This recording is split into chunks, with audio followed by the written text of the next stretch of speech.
The clippers tore through her chestnut ponytail. Hair fell like broken promises. "Hold her down," Stanton roared. "Let's see how pretty you are now, sweetheart." 3 men pinned her small frame to the chair while the blade carved another strip across her scalp. Victoria didn't scream, didn't beg, didn't cry. She looked directly into Stanton's eyes and whispered, "You have no idea what you just did." He laughed. They all laughed. What they didn't know was that this petite 20-year-old girl wasn't a recruit. She was the youngest rear admiral in naval special warfare history, and she had just recorded everything. Before we begin, tell us in the comments, where are you watching from today? We want to see how far this story travels around the world. And if this story touches your heart, please subscribe and stay with us until the very end. Trust me, you won't want to miss what happens when the truth comes out. The transport dropped her at the gate just before dawn. Victoria Chase stepped onto the gravel road with nothing but a worn duffel bag and orders that existed only in the most classified databases in the Pentagon. At 20 years old, she looked like exactly what they expected her to be, young, small, forgettable. That was the point. Her chestnut hair was pulled into a high ponytail, exposing the sharp lines of her face. She was petite, barely 5'4", with fair skin and features that made men underestimate her on sight. The olive green t-shirt stretched across her frame, tucked loosely into camouflage pants that seemed a size too big. To the guards at Camp Vanguard, she was just another integration specialist. Another Pentagon box checker sent to observe and write reports that no one would read. They couldn't have been more wrong. Name? The gate sergeant didn't look up from his clipboard. Victoria Chase, Integration and Assessment Division. ID. She handed over credentials that had been fabricated 3 weeks ago by the best forgers in naval intelligence. Everything about her cover was perfect: the unremarkable photo, the mid-level clearance, the forgettable job title. The sergeant glanced at the badge, then at her face. His eyes lingered a moment too long on her chest before he waved her through. "Assessment barracks are on the east side. Don't get in anyone's way." "I won't." She walked past the gate and into the compound, already cataloging everything she saw. The layout matched the briefing files exactly. The personnel, however, were another matter. Camp Vanguard was supposed to be the elite training ground for Joint Special Operations. Instead, it had become something else, something darker. 3 female recruits had filed complaints in the past year. All 3 had been transferred, discharged, or silenced. 1 had attempted suicide. The investigation had been buried so deep that it took Victoria's unique access to even find the records. Now she was here to dig them up. "Fresh meat." The shout came from her left. A group of instructors lounged near the equipment shed, watching her approach with predatory interest. "Little young for Pentagon work, isn't she? Maybe she's someone's daughter. Got the job through daddy's connections. Either way, she's got nice. Enough." A new voice cut through the laughter. Deeper, more authoritative. Victoria turned to see a man approaching. Late 30s, built like a tank with close-cropped hair and the confident stride of someone who owned every room he entered. Chief Petty Officer Derek Stanton. She recognized him from the files. Silver Star. Bronze Star with Valor. 16 years in the SEAL teams. A reputation for producing warriors and for breaking anyone who didn't fit his definition of strength. "You must be the observer," Stanton said, stopping in front of her. His eyes swept over her body with a deliberate lack of subtlety. "They keep sending them younger and prettier. They keep sending them where they're needed." Something flickered in Stanton's expression. Interest, annoyance, both. "What's your name, sweetheart?" "Chase. Victoria Chase." "Well, Chase. Victoria Chase, let me make something clear." He stepped closer, using his height to loom over her. "This is my training ground, my rules, my standards. You're here to watch and write your little report. That's it. Understood?" "Good." He smiled, but there was no warmth in it. because the last observer who tried to interfere had a very unpleasant experience. I'm not here to interfere. We'll see about that. He walked away, his entourage following like loyal dogs. Victoria watched them go, memorizing faces, cataloging threats. Stanton was worse than the files suggested. Not just abusive, enjoying it. Getting off on the power. This was going to be harder than she thought. The first day was observation. Victoria moved through the compound like a ghost, taking notes, asking quiet questions, drawing no attention. She saw the female recruits immediately. There were 12 of them in the current class, scattered among 60 men. They moved differently than the others, hunched, wary eyes, always scanning for danger. That wasn't training alertness. That was survival instinct. During the afternoon drill, Victoria positioned herself near the water station, close enough to hear, far enough to be ignored. A young woman approached, dark hair, lean build, exhaustion carved into her face. Her name tape read Santos. First week? Victoria asked quietly. Santos looked up, startled that anyone was speaking to her. Third. Getting easier. A bitter laugh. No, just learning how to bleed without screaming. What do you mean? Santos glanced around, checking for observers. Then she leaned closer. They don't want us here. The instructors. They call it standards adjustment. What it really means is they push us harder than the men, give us impossible tasks, wait for us to fail, then punish us for failing. That's harassment. That's Tuesday. Santos's voice was flat. You want to know what Wednesday looks like? Look at Peterson. She's the blonde near the obstacle course. Victoria looked.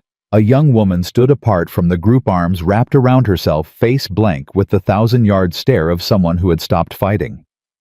What happened to her? Stanton happened. 2 nights ago. She won't talk about it. But she's different now. Santos's hands trembled slightly. We're all different now. Have you reported it? To who? The CO. He plays golf with Stanton. The base commander. He signed off on the last investigation. Santos shook her head. There's no one to report to. There's just surviving until we wash out or die. Victoria felt something cold settle in her chest. This was worse than the files. Much worse. What if there was someone who could help? Santos laughed, but there was no humor in it. Like who? The Pentagon. They sent us a 20-year-old with a clipboard. No offense. None taken. Look, I don't know why you're here or what you're writing, but if you want advice, finish your report, say everything is fine, and get out before they notice you. And if I don't? Santos looked at her with eyes that had seen too much. Then God help you. Night fell over Camp Vanguard. Victoria sat in her assigned quarters, a small room in the administrative barracks, away from the recruits, away from the instructors. Isolated. Vulnerable. Exactly where she wanted to be. She pulled out her tablet and began composing her first encrypted report. The file would route through 14 proxy servers before reaching Admiral Catherine Hayes at Naval Special Warfare Command. Day 1 complete. Subject Stanton exhibits classic predatory behavior. Multiple indicators of systematic abuse. Female personnel show signs of psychological trauma consistent with sustained harassment. Recommend immediate extraction and investigation. Her finger hovered over the send button. Then she heard the footsteps. Heavy boots on concrete. Multiple sets. Coming toward her door. Victoria's training kicked in. She saved the report, encrypted the device, and slipped it under her mattress in a single fluid motion. By the time the door burst open, she was sitting on the edge of her bed, looking startled and harmless. What's going on? Stanton filled the doorway. Behind him, 3 of his instructors blocked any escape. Evening, sweetheart. His voice was friendly, but his eyes were not. We thought we'd come welcome you properly. It's past lights out. Rules are for recruits. You're not a recruit. He stepped into the room uninvited. You're our guest. Victoria stood slowly, keeping her movements non-threatening. Chief Petty Officer, this is highly irregular. This is how we do things here. He circled her like a predator. See, I've been in this business a long time. I can spot trouble from a mile away. And you, sweetheart, you're trouble. I'm an observer, nothing more. Are you—" He stopped in front of her too close. "Because I made some calls this afternoon, and nobody seems to know exactly who sent you or why. My orders are classified. Everything's classified when you have something to hide." He grabbed her chin, forcing her to look up at him. "So what are you hiding, Victoria Chase?" She didn't flinch, didn't break eye contact. "Nothing that concerns you." "See, that's where you're wrong." His grip tightened. "Everything in this camp concerns me. Every person, every conversation, every secret. This is my kingdom, and you don't belong here." "Then send me away." "Oh, I intend to." He released her chin and stepped back. "But first you're going to tell me who you really work for." "I already told you. Integration and assessment." "Bullshit." The word was sharp, final. "I've seen your type before. The quiet ones. The observers. The ones who take notes and ask questions and then disappear while careers get destroyed." "I'm not trying to destroy anyone's career." "No. Then what are you trying to do?"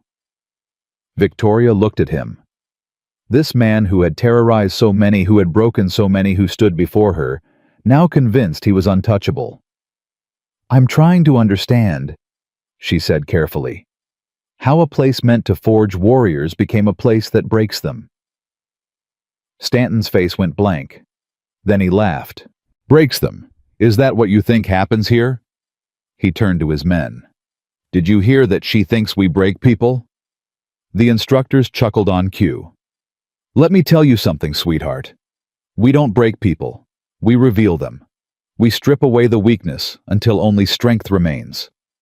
And if someone can't handle that," he shrugged, "they were never meant to be here in the first place." "And the women who've been transferred? The complaints that were buried?" Stanton's eyes hardened. "That's not your concern." "It's exactly my concern." The room went silent. The instructors shifted, sensing the change in atmosphere. "What did you say?" Stanton's voice was quiet now, dangerous. "I said it's exactly my concern. That's why I'm here. That's what I'm observing. And that's what I'm going to report." For a long moment, no one moved. Victoria could feel the violence building in the air, could see the decision being made behind Stanton's eyes. Then he smiled. "Well, I guess we have a problem." He nodded to his men. They moved forward. Victoria didn't run. There was nowhere to run to. She simply braced herself and waited. The first man grabbed her arms. The second produced a set of clippers. The third blocked the door. "What are you doing?" "Teaching you a lesson." Stanton pulled a chair into the center of the room. "About what happens when people forget their place." They forced her into the chair. Hands pinned her shoulders, her wrists, her head. She struggled, but she was small, and they were strong. Stanton stood before her clippers, buzzing in his hand. "You know what I think. I think you're exactly what I said you are. A troublemaker. A spy. Someone sent to dig up dirt and destroy good men. You're not a good man." The slap came fast and hard, snapping her head to the side. "Wrong answer." Stanton grabbed her ponytail and yanked her head back. "Let's try again. Who sent you? Go to hell." Another slap. Blood bloomed on her lip. "I can do this all night, sweetheart, but we both know you're going to break eventually. Might as well make it easy on yourself." Victoria looked up at him through a curtain of chestnut hair, blood running down her chin, and smiled. "You have no idea what you're doing." "I know exactly what I'm doing." Stanton raised the clippers. "I'm making an example." The first strip of hair fell to the floor. Victoria didn't scream, didn't beg, didn't cry. She just watched him through steady eyes and counted every face in that room. "Hold her tighter," Stanton ordered. "I want her to feel this." The clippers tore across her scalp again and again. Hair cascaded around her feet, chestnut strands that had never been cut this short, never been violated like this. "How does it feel, sweetheart? Still think you can make your little report?" "Every word." The blade caught her skin. Blood welled along her temple. Oops. Stanton grinned. Clippers slipped. Maybe you should stop moving. Maybe you should stop now before you make things worse. Worse? He laughed. For who? I'm not the one in the chair. No, you're the one going to prison. The clippers stopped. Stanton's smile flickered. What did you say? I said you're going to prison, all of you. For assault. For abuse of authority. For everything you've done to every woman who's come through this camp. With what evidence? Your word against mine. I've got 3 witnesses who'll say you attacked us first. Victoria's bloody smile widened. I've got 4 cameras recording this conversation. Silence. You're bluffing. Am I? She tilted her head toward the smoke detector. Pentagon standard issue. Audio and video. Activated the moment you walked through my door. Stanton's face went pale. His men exchanged nervous glances. You're lying. Then call my bluff. Finish what you started. See what happens. For a long, terrible moment, no one moved. The clippers hummed in Stanton's hand, vibrating with uncertainty. Then his phone rang. The sound shattered the silence like glass. Stanton fumbled for the device, his confidence cracking for the first time. What? He answered sharply, then listened. His face went from pale to white. That's not possible. She's just a what admiral who... Victoria watched the transformation with cold satisfaction. The blood running down her face was worth it. The hair scattered on the floor was worth it. The fear in Stanton's eyes was worth everything. Yes, sir. Understood, sir. Right away, sir. He lowered the phone. His hand was shaking. Let her go. Chief. One of the instructors looked confused. We should... I said let her go. Stanton's voice cracked. Now. The hands released her. Victoria stood slowly, blood dripping from her scalp, what remained of her hair standing in uneven patches. She looked at each man in turn, memorizing their faces one more time. You have 4 hours, she said quietly. That's how long it takes for a transport to arrive from Naval Special Warfare Command. I suggest you use that time to get your affairs in order. Who are you? Stanton's voice was barely a whisper. Victoria reached into her pocket and pulled out a small case. She flipped it open, revealing an ID that looked nothing like the one she had shown at the gate. Rear Admiral Victoria Chase, Naval Special Warfare Command, youngest flag officer in SEAL history. She let that sink in. I was sent here undercover to investigate reports of systematic abuse. I've now personally experienced that abuse. She touched her bleeding scalp. And I've recorded it in high definition. Stanton looked like he was going to be sick. You can't... This has to be some kind of what? Trick, conspiracy, justice? Victoria stepped toward him, and he actually flinched back. What you did to me tonight, you've done to dozens of women. The difference is they couldn't fight back. They had no power, no protection, no proof. We were just... Save it for the tribunal. She walked past him toward the door, then paused. Oh, and Chief. For what it's worth, you were right about one thing. What? She looked back over her shoulder, blood and hair and fury, combined into something terrible. I am trouble. The next 4 hours were chaos. Victoria sat in the medical station, while a horrified corpsman treated her wounds. The base commander arrived within 30 minutes, pale and stammering, already trying to distance himself from what had happened. Admiral Chase, I had no idea if I had known who you were. That's exactly the problem. She didn't look at him. You shouldn't have needed to know who I was. You should have known what was happening was wrong. I assure you we had no indication. 3 formal complaints, 1 attempted suicide, 12 transfers. You had every indication. She finally met his eyes. You just chose not to see. The commander wilted under her gaze. At 0300, the convoy arrived. 4 black vehicles bearing the insignia of Naval Special Warfare Command. The lead vehicle contained Admiral Catherine Hayes herself. Hayes took one look at Victoria, bloodied, shaved, defiant, and her expression hardened into something dangerous. Who did this? Chief Petty Officer Stanton and 3 of his instructors. They're in custody. Are they aware of who you are? They are now. Hayes nodded slowly. The cameras. Captured everything. It's already been transmitted to secure servers. There's no burying this. Good. Hayes turned to her aides. I want every officer above E7 assembled in the main briefing room. Now. Within the hour, every senior member of Camp Vanguard stood in formation, watching as their carefully constructed kingdom crumbled. Stanton was brought in under guard. His uniform was disheveled, his face gray with shock. He couldn't look at Victoria as he passed. Hayes addressed the room with the authority of someone who had spent 30 years commanding warriors. What happened here tonight was not training. It was not discipline. It was assault on a flag officer, and more importantly, it was a symptom of a culture that has been allowed to rot from the inside. She paused, letting her words sink in.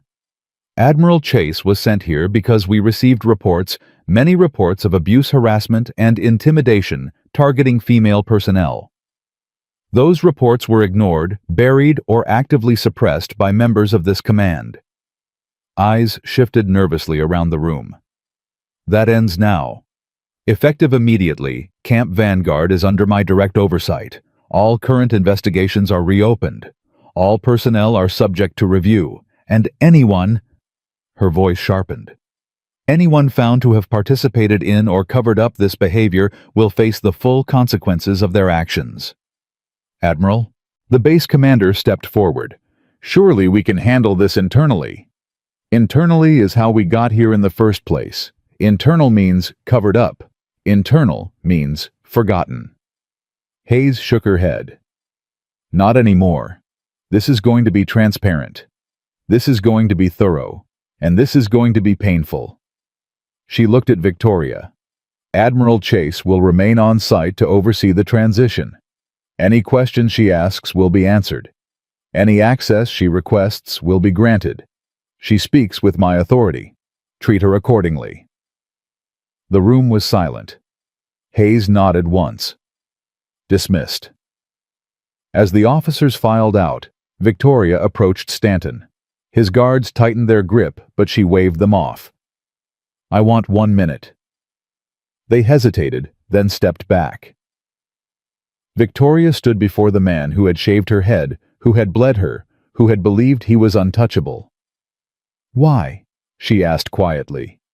He looked up, confusion mixing with fear. What? Why did you do it?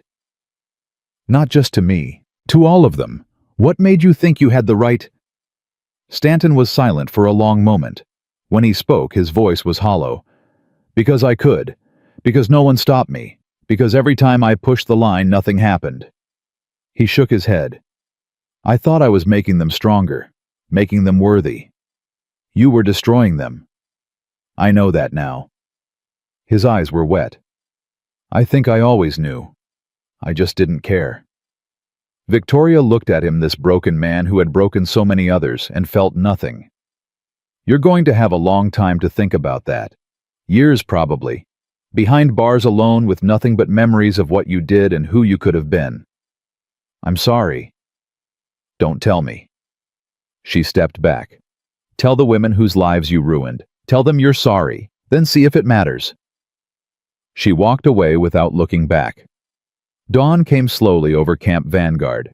Victoria stood on the ridge overlooking the compound, watching the sun paint the sky in shades of orange and gold.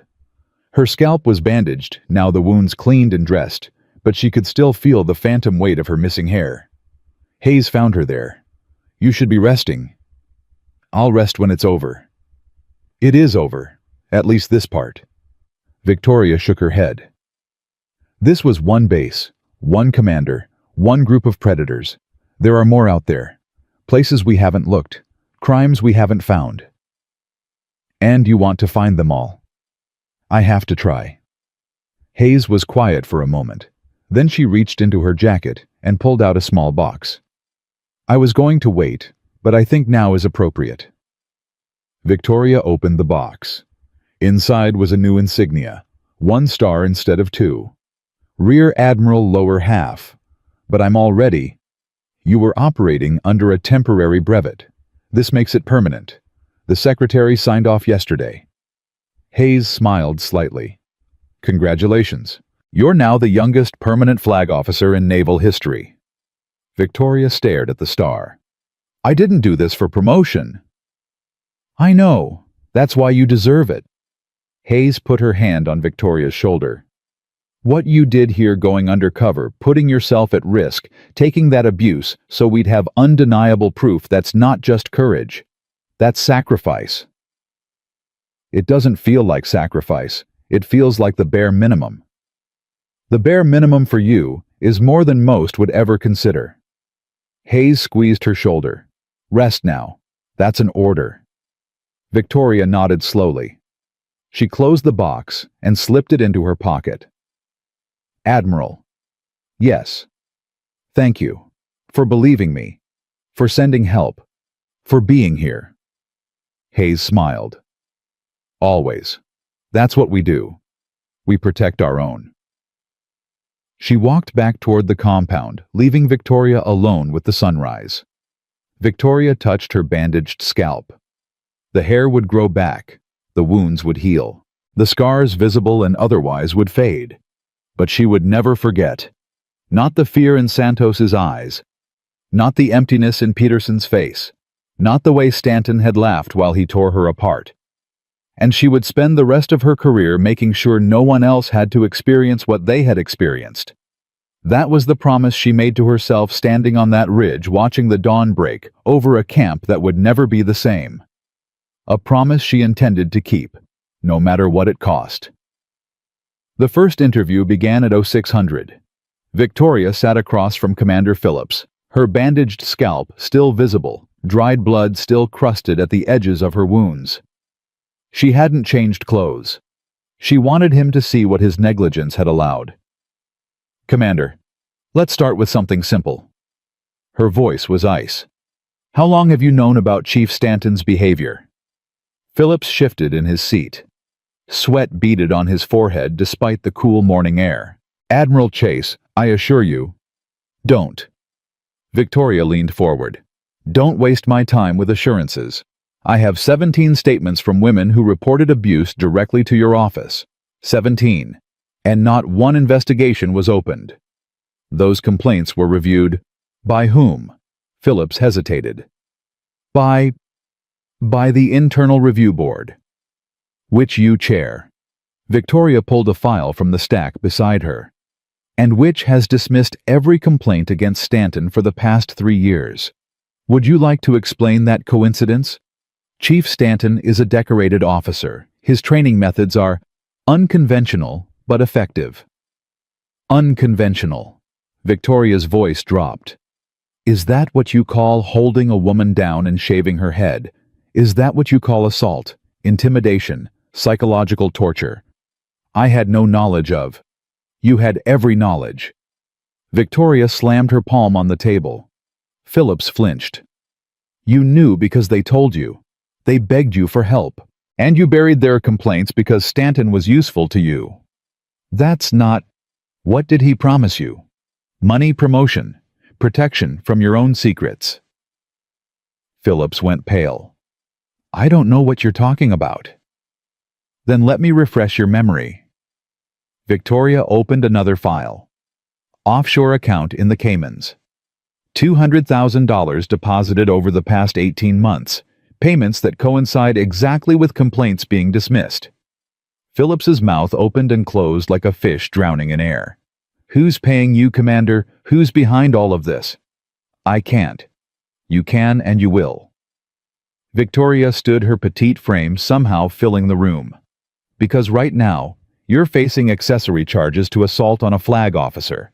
But if I find out you've been covering up worse, and I will find out, you'll spend the rest of your life in Leavenworth. It wasn't my choice. Phillips's composure shattered. You don't understand. They have people everywhere. If I talked, if I named names. Who are they? Phillips shook his head frantically. I can't. They'll kill me. They'll kill my family. Who? The architect. The words escaped like a confession. That's what they call them. I never knew the real name, just orders, payments, instructions on how to make problems disappear. Victoria felt her blood run cold. The architect. A shadow figure running a network of abuse across the military.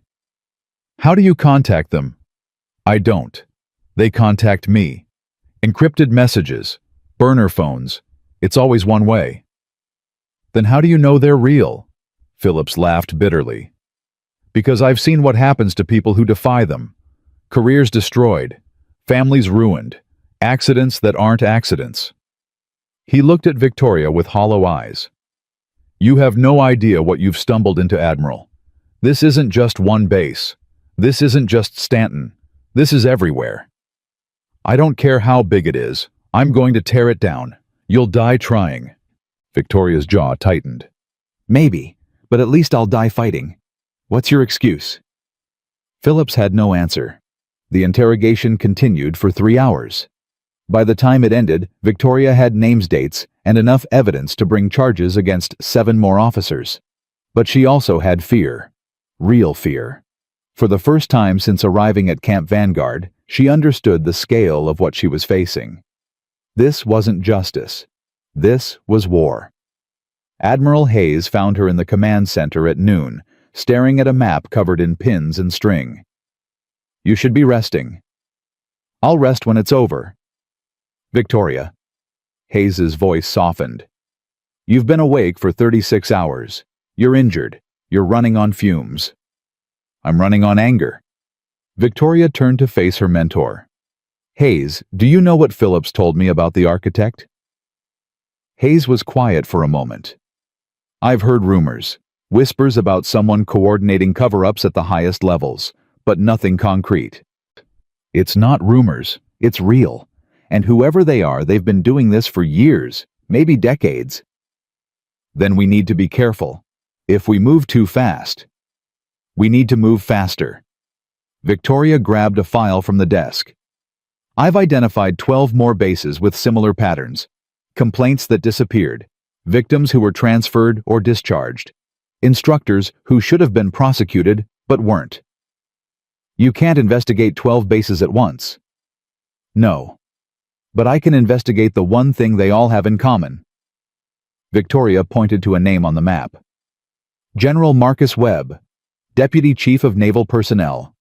Every transfer, every dismissal, every buried complaint, his signature is on all of them. Hayes's face went pale. Webb is one of the most powerful officers in the Navy. He has friends in Congress, on the Joint Chiefs, in the White House. I don't care who his friends are. You should. Because if you're wrong, he'll destroy you. And if you're right, Hayes paused, he'll try to destroy you anyway. Then I need to be fast enough that he doesn't have time. Victoria. Admiral Hayes. Victoria's voice was firm. You told me my father was investigating something similar when he died. You said they killed him for it, made it look like an accident. Hayes nodded slowly. Webb was his commanding officer. The silence stretched between them like a chasm. Yes, Hayes finally said. He was. Then this isn't just about justice. This is about finishing what my father started. Victoria met her mentor's eyes. I'm not asking for permission. I'm asking for your help. Hayes studied the young woman before her 20-years-old shaved head, bandaged wounds, fire in her eyes. She looked nothing like the polished admiral she was supposed to be. She looked like a warrior. What do you need? Access. To Webb's files, his communications, his travel records, everything. That's classified above your clearance level. Then get me the clearance. It's not that simple. Make it simple. Victoria's voice dropped. Hayes' women are being hurt right now, as we speak, and the person responsible is sitting in a Pentagon office protected by his rank and his connections. I can stop him, but only if you help me. Hayes was quiet for a long moment. Then she pulled out her phone. I'm going to make some calls, but Victoria... She looked up with serious eyes. If this goes wrong, I won't be able to protect you. No one will. I know. And you're willing to risk everything. Victoria touched her bandaged scalp. I already have.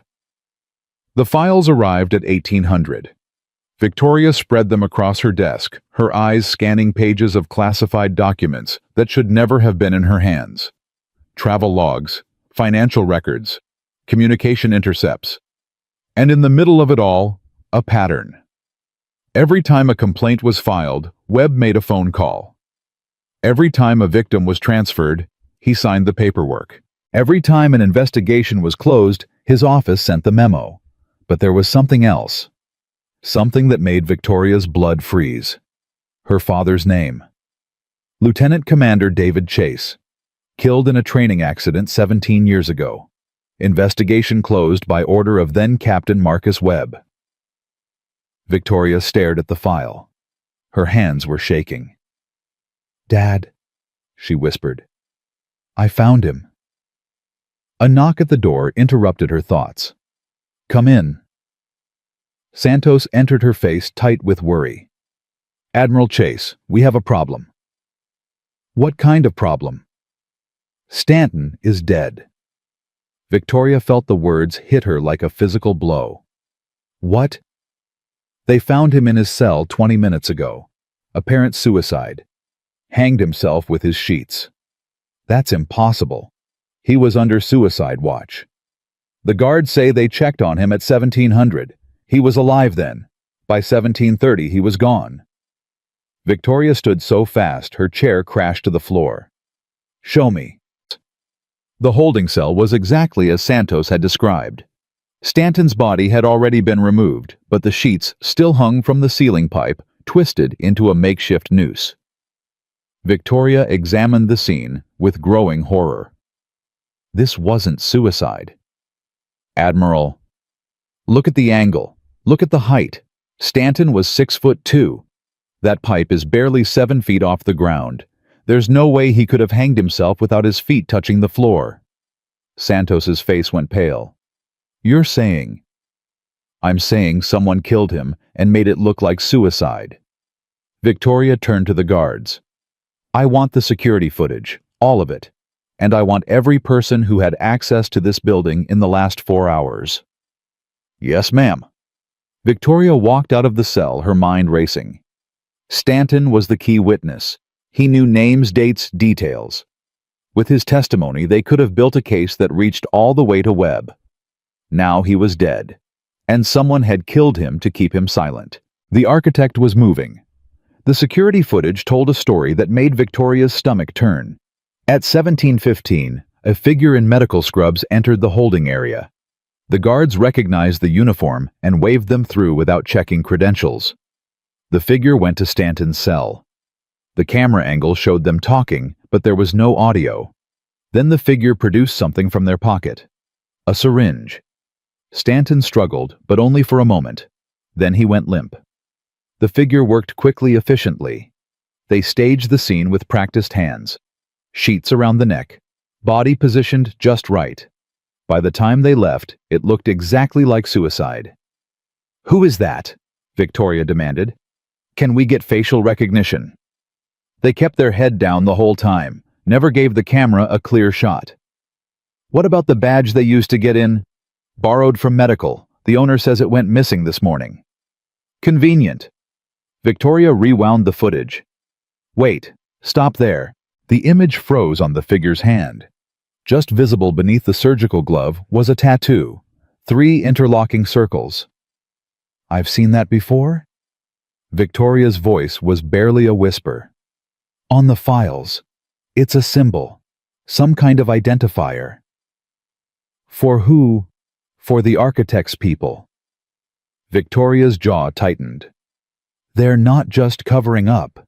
They're cleaning up. Eliminating anyone who can talk. If they killed Stanton, they'll kill everyone. Phillips, the instructors, anyone who knows anything."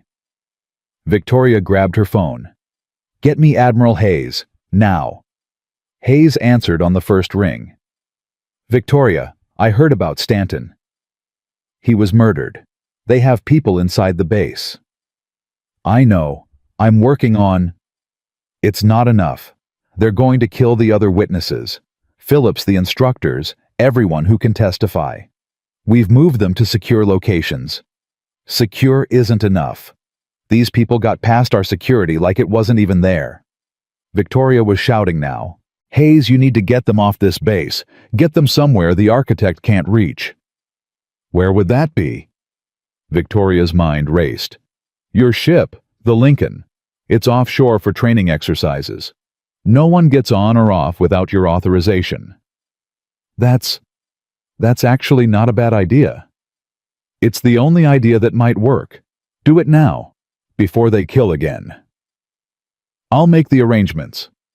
Hayes paused. Victoria, be careful. If they killed Stanton, they'll come for me next. I know. Victoria looked at her bandaged reflection in the window. Let them try. The next 3 hours were chaos. Under Victoria's orders, every witness was moved to helicopter transport.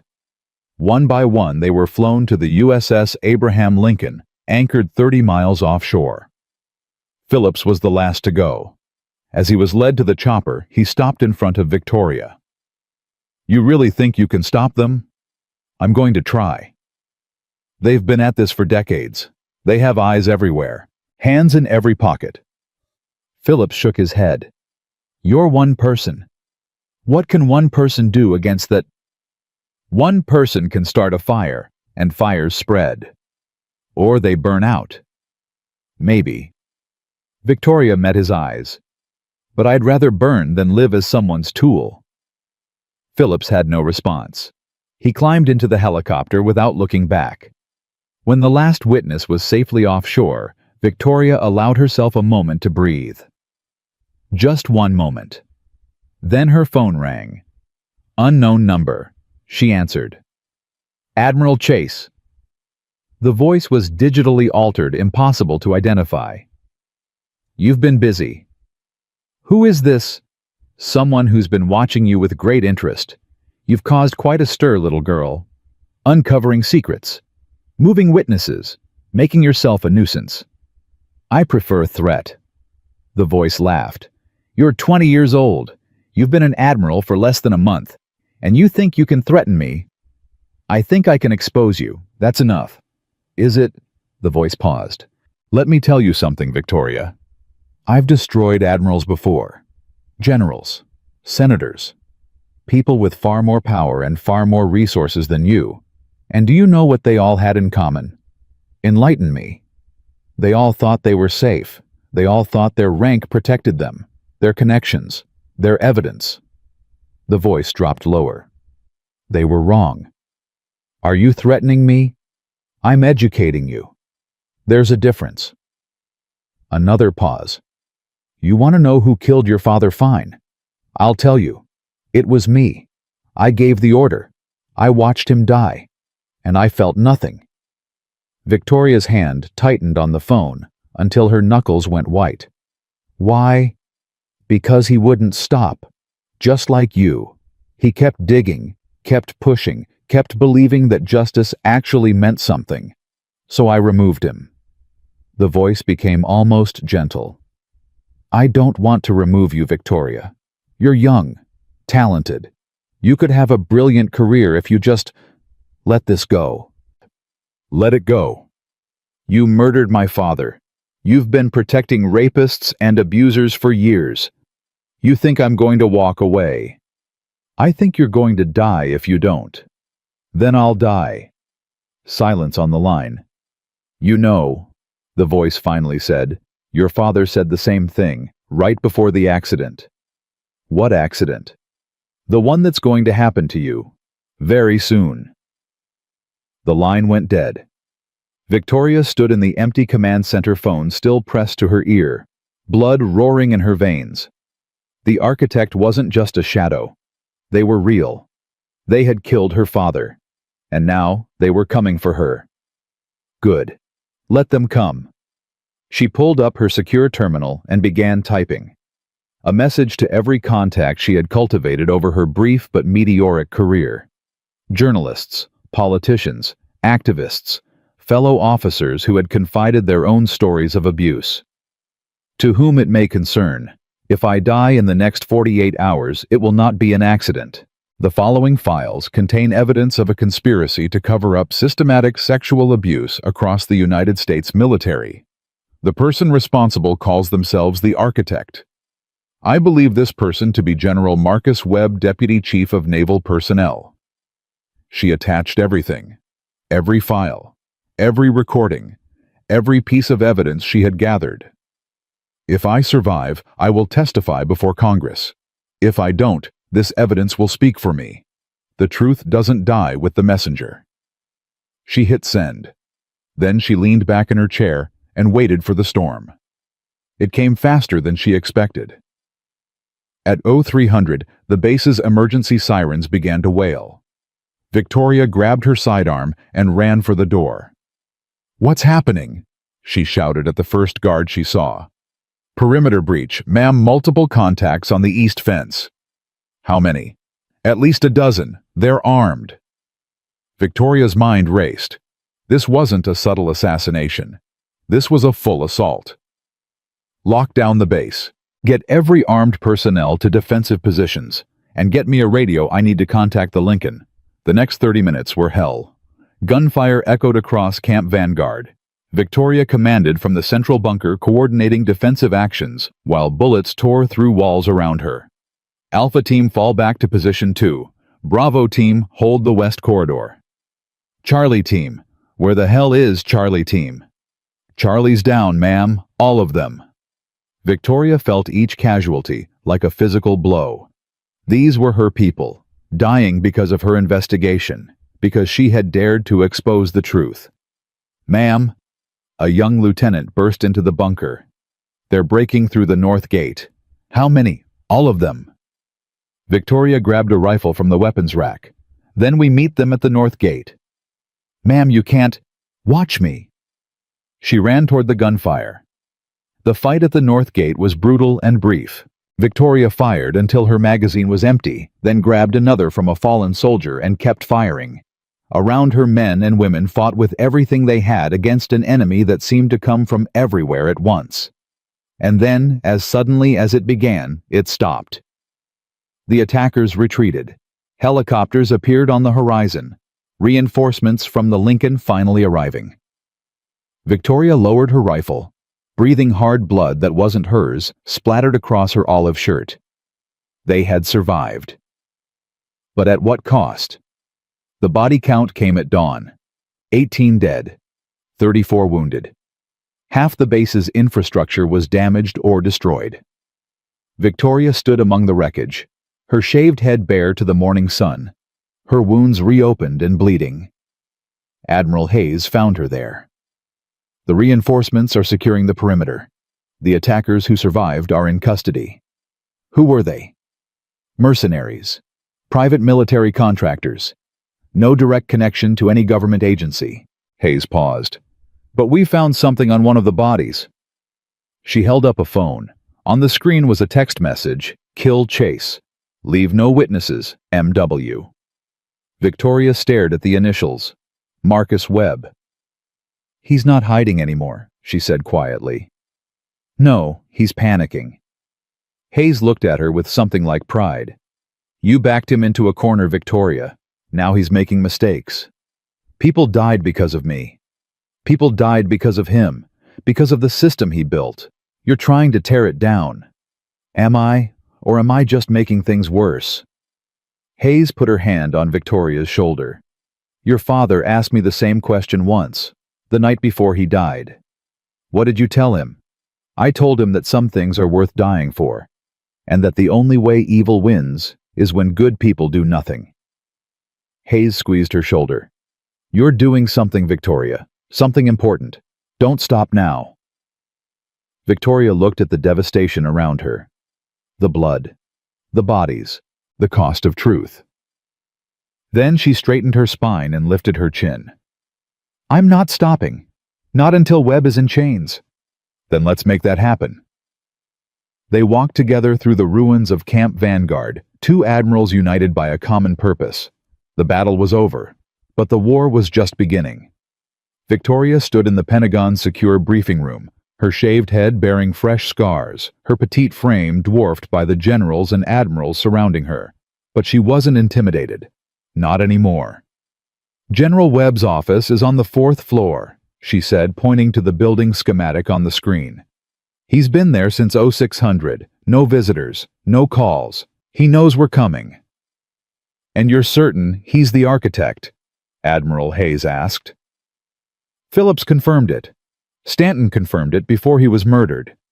Every piece of evidence points to Webb. Victoria's voice was steel. "He's been running this network for 30 years. He killed my father. He ordered the attack on Camp Vanguard. And he's going to pay for all of it." "This isn't going to be easy," the Secretary of the Navy warned. "Webb has friends, powerful friends. If we move against him without ironclad evidence—" "I have evidence." Victoria pulled a flash drive from her pocket. "Everything. Payments, communications, witness testimonies. Enough to bury him and everyone who helped him." "Where did you get this?" "Does it matter?" The secretary studied the young admiral for a long moment. This girl, barely 20 years old, shaved head battle scars still healing, had done more in a week than entire departments had accomplished in years. "No," the secretary finally said. "I suppose it doesn't." "Then I need authorization to arrest General Marcus Webb for treason, murder, and conspiracy." The room fell silent. "You want to arrest a 3-star general," one of the admirals said slowly. "In his own office, in the Pentagon." "I want to arrest a criminal. His rank is irrelevant." "His rank is everything. Do you have any idea what this will do to the military? To public confidence? To what?" Victoria cut him off. "To the system that protected him, the culture that allowed him to abuse women for decades, the brotherhood that looked the other way while people suffered." She shook her head. "That system is already broken. I'm just exposing the cracks." "Admiral Chase." "I'm not asking for permission. I'm informing you of what's about to happen." Victoria looked around the room, meeting every eye.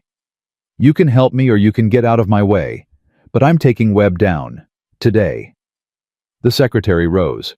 "Do it." "Ma'am." "I said do it." She met Victoria's gaze with something like respect. "You've earned the right to finish this. Just make sure you have everything you need." "I have everything I need."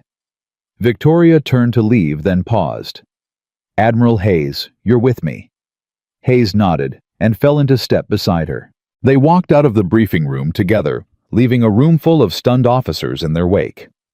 The elevator ride to the 4th floor was silent. Victoria's mind raced through possibilities. Webb was a decorated general with 30 years of experience. He hadn't survived this long by being careless. He would have contingencies, escape routes, leverage. But so did she.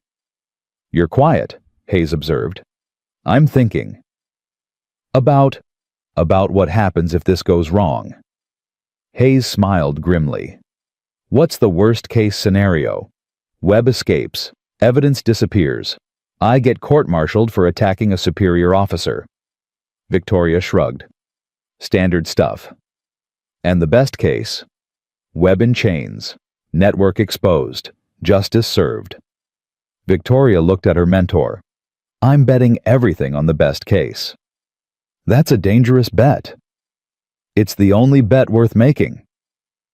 The elevator opened.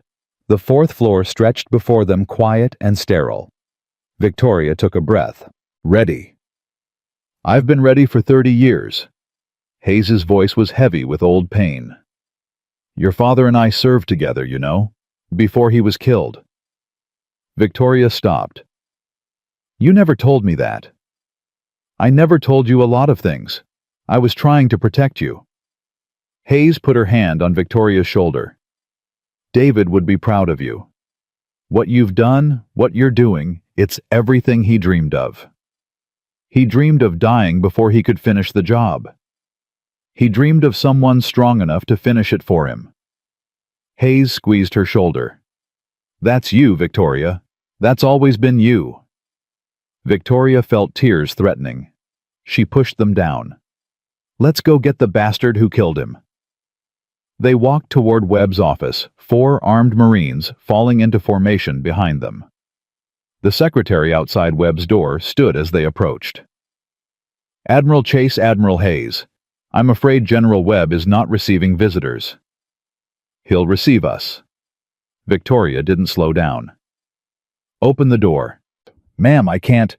"Open it, or I'll have my Marines open it for you." The secretary's face went pale. She reached for the phone. "Touch that phone and you're obstructing a federal investigation," Hayes warned. "Your choice." The secretary's hand froze. She looked at the Marines, at Victoria's shaved head and battle-scarred face, at the cold determination in Hayes's eyes. She opened the door. Webb sat behind his desk, calm as a Buddha, as if he had been expecting them all along. "Admiral Chase, Admiral Hayes." His voice was pleasant, welcoming. "Please sit down." "We'll stand." "As you prefer." Webb folded his hands on his desk. "I assume you're here about the unfortunate events at Camp Vanguard." "We're here about the murders you ordered, the cover-ups you orchestrated, the lives you destroyed." Victoria stepped closer to his desk. "We're here to arrest you, General." Webb's smile didn't waver. "On what charges?" "Treason, conspiracy, murder. Take your pick." "And your evidence." Victoria placed the flash drive on his desk. "Everything. Financial records, communications, witness testimonies, enough to put you away for the rest of your life." Webb looked at the drive, but didn't touch it. "Fascinating. And where did you obtain this evidence? Does it matter?" "It might. Chain of custody is so important in legal proceedings." Webb leaned back in his chair. "Improperly obtained evidence can be thrown out. Cases can be dismissed. Investigators can be discredited." "Is that a threat?" "It's an observation." Webb's eyes hardened. "You're a 20-year-old girl playing in a world you don't understand. You think you've won because you have some files on a flash drive. I've destroyed careers with less than that." "You've destroyed more than careers. You've destroyed lives, families, futures."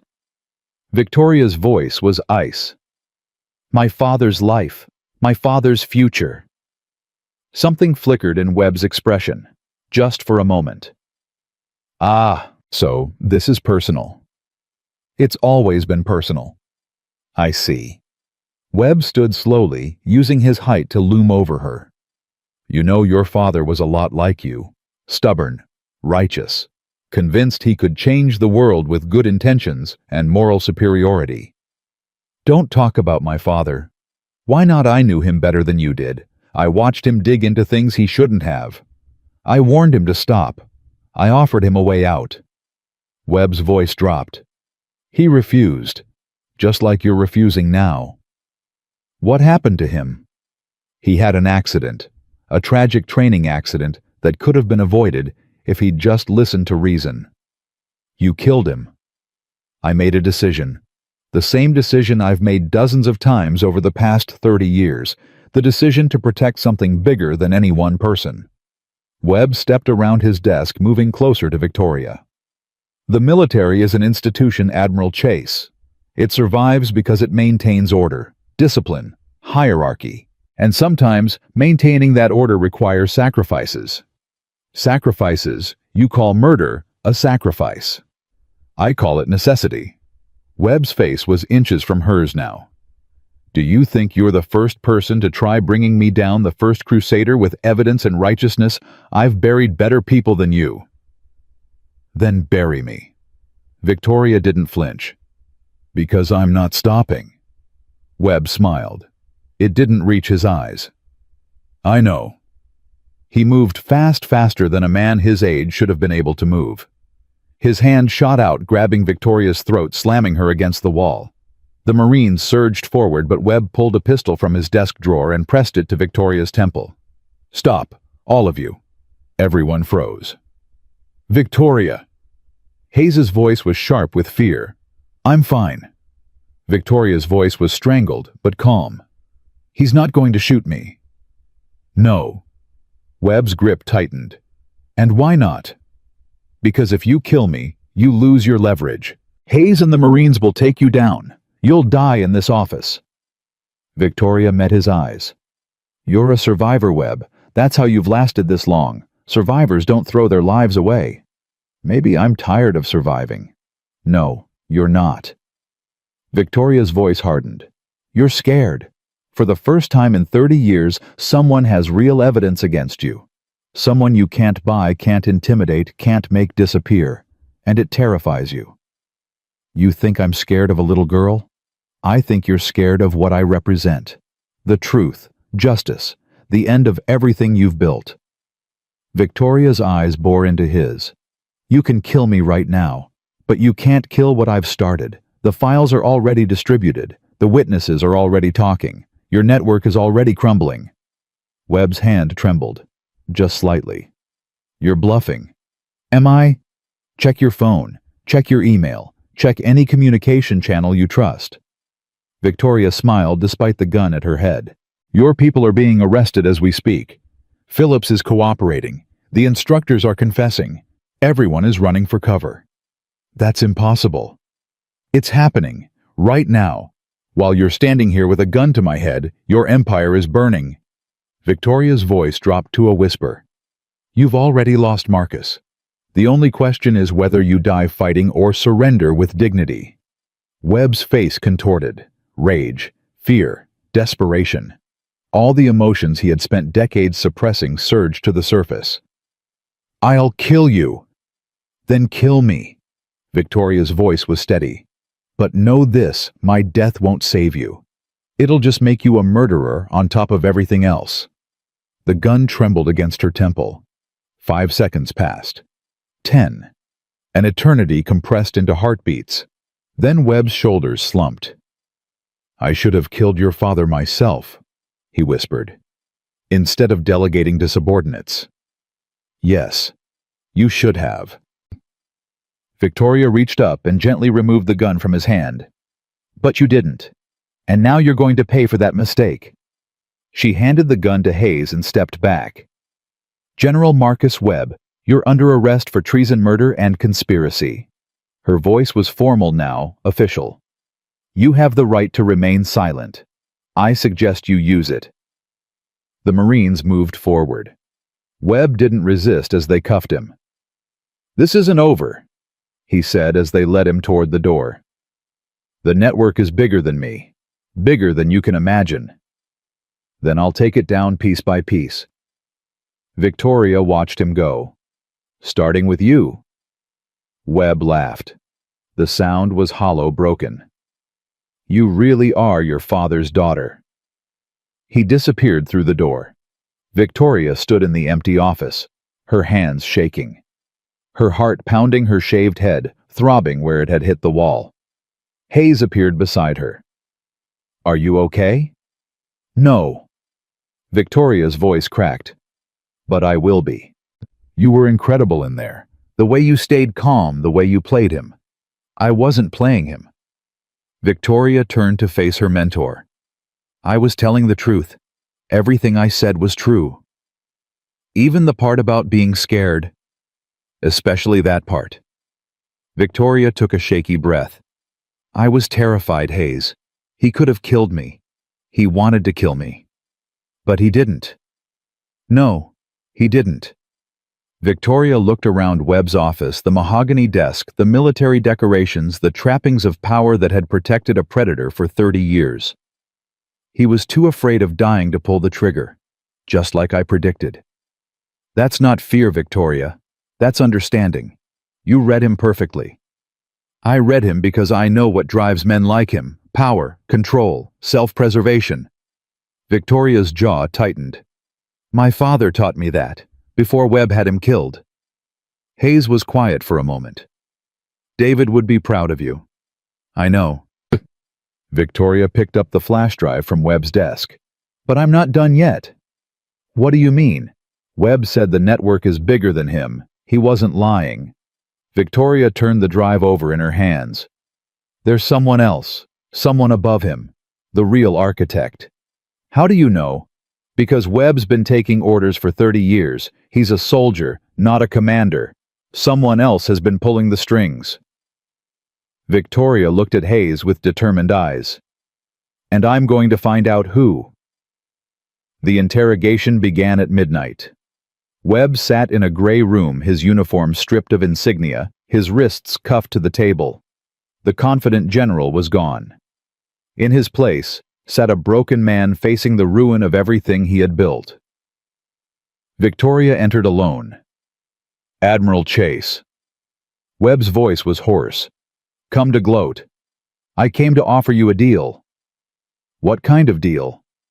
Information for consideration. Victoria sat across from him. Tell me who you work for. Give me the real architect, and I'll recommend leniency at your sentencing. Webb laughed bitterly. Leniency? I'm facing life in prison. What leniency can you possibly offer? The difference between supermax isolation and regular incarceration. The difference between dying alone and having visitors. The difference between being remembered as a monster and being remembered as someone who tried to make things right in the end. That's not much of a deal. It's all I'm authorized to offer. Victoria leaned forward. But there's something else. Something personal. What? Your children. Your grandchildren. Right now they think you're a hero. They have no idea what you've done. Victoria's voice softened. If you cooperate, I can make sure they learn the truth from you. In your words, with your explanation, rather than finding out from news reports and court documents. Webb's composure cracked. For the first time, genuine emotion showed on his face. You'd do that after everything. I'd do it because your grandchildren are innocent. They don't deserve to hate their grandfather without understanding why he did what he did. Victoria paused. Even if what he did was unforgivable. Webb was silent for a long moment. His hands cuffed to the table trembled. You know what the worst part is? His voice was barely a whisper. I actually believed in what I was doing. I thought I was protecting the military, preserving order, maintaining the institution. By covering up abuse, by silencing victims, by murdering people who got too close to the truth, by making hard choices that other people were too weak to make. Webb looked up, his eyes red. The military is brutal, Admiral Chase. It chews people up and spits them out. The only way to survive is to be harder than the system. I thought I was protecting people from that brutality. You were perpetuating it. I know that now. Webb's voice broke. I've always known. I just couldn't admit it. Then admit it now. Give me the name. Help me end this. Webb closed his eyes. When he opened them, something had changed. Senator Margaret Cole. Victoria felt her blood freeze. Senator Cole, the chair of the Armed Services Committee. The same. Webb's voice was flat, defeated. She's been running the network for 20 years. I'm just one of her lieutenants. That's impossible. Cole is a champion of military reform. She's fought for women's rights, for accountability. She's fought for the appearance of those things, while making sure nothing actually changes. Webb laughed hollowly. You think it's coincidence that every reform she proposes gets watered down, that every investigation she calls for gets buried. She controls the system from both sides. Why? What does she gain? Power, influence, the ability to shape the military according to her vision. Webb leaned back in his chair. Cole believes the military should be pure, untainted by weakness, by diversity, by anything that threatens the traditional hierarchy. That's insane. That's ideology. She wrapped it in progressive language, but at its core she believes women don't belong in combat roles. She believes abuse weeds out the weak. She believes suffering builds character. Webb's eyes were haunted, and she's willing to destroy anyone who threatens that vision. Including my father. Your father got too close. He was investigating a pattern of abuse at 3 different bases. He was about to connect them to Cole's network. Webb paused. I gave the order to eliminate him, but the order came from her. Victoria felt rage building inside her. This woman, this senator who pretended to fight for victims while orchestrating their suffering, had killed her father. Where is she now? Washington, preparing for a hearing on military sexual assault. Webb's smile was bitter. The hearing she requested, to investigate the very crimes she's been covering up. When? Tomorrow morning, 10 o'clock. Victoria stood, her mind already racing. Thank you, General. Admiral Chase. Webb's voice stopped her at the door. Cole is more dangerous than me, more connected, more ruthless. She's been doing this for 2 decades without anyone even suspecting. I suspected. No, you suspected me. Cole was invisible. Webb's eyes were serious. Be careful. She won't go quietly. And she has resources you can't imagine. So do I. Victoria walked out of the interrogation room and immediately called Hayes. We have a problem. What kind of problem? The kind that sits in the Senate and pretends to fight for women's rights. Silence on the line. Cole. Hayes's voice was barely a whisper. You knew. I suspected, but I could never prove anything. Hayes sounded shaken. Victoria Cole is one of the most powerful people in Washington. If you move against her without absolute proof, I have Webb's testimony. That's not enough. He's a disgraced general facing life in prison. His word against a senator's won't hold up. Then I'll find more. Victoria's voice hardened. She's testifying tomorrow about military sexual assault. The hypocrisy alone should tell us something. What are you thinking? I'm thinking that Cole's biggest weakness is her arrogance. She's been untouchable for so long she doesn't believe anyone can bring her down. Victoria paused. I'm going to prove her wrong. How? By doing what she least expects. By confronting her publicly in front of the entire Armed Services Committee with evidence she doesn't know we have. That's incredibly risky. Everything about this has been risky, and it's worked so far. Hayes was quiet for a long moment. When she spoke again, her voice was resolved. What do you need? Access to the hearing, a seat at the table, and your promise that you'll back me up when things go sideways. Things will definitely go sideways. I know, that's what I'm counting on. Victoria ended the call and looked at her reflection in the window. 20 years old, shaved head, battle scars still healing. She didn't look like someone who could bring down a senator, but looks she had learned could be deceiving. The night passed in a blur of preparation. Victoria reviewed every file, every document, every piece of evidence she had collected. She mapped Cole's network, identifying every connection, every weakness, every potential ally who might turn against her. By dawn, she had a plan. It wasn't a perfect plan. It relied on confrontation, on pressure, on Cole making mistakes under scrutiny. But it was the best plan she had, and sometimes the best plan was the only plan that mattered. Santos found her in the command center at 0600. Admiral Chase, you wanted to see me.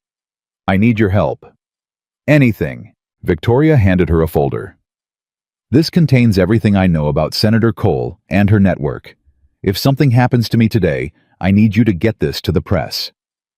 Santos's face went pale. What do you mean if something happens? I'm going to confront Cole at her own hearing, in front of cameras, in front of the entire Armed Services Committee. Victoria's voice was calm but serious. She won't go quietly, and she might try to make sure I don't leave that room. Then don't go. I have to.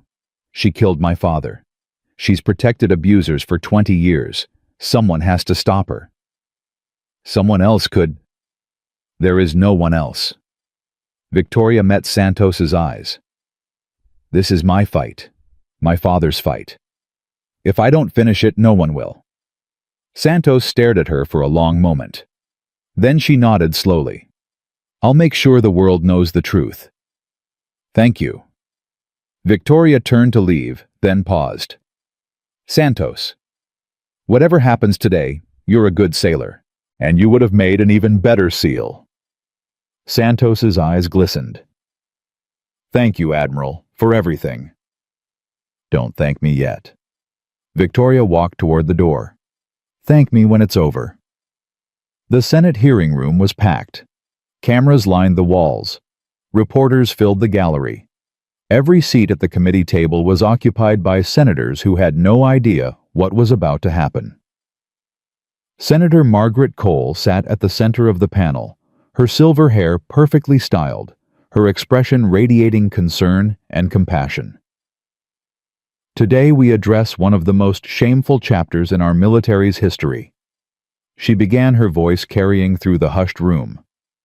"The systematic abuse of women and men who serve our nation. The cover-ups, the silencing, the institutional failures that allowed predators to flourish." Victoria watched from the back of the room, her shaved head covered by a service cap, her uniform pressed and perfect. Hayes stood beside her. "Are you ready?" "I've been ready my whole life. Remember, once you start this, there's no going back." "I know." Victoria walked down the center aisle toward the witness table. Every head in the room turned to watch her. Cameras swiveled. Reporters leaned forward.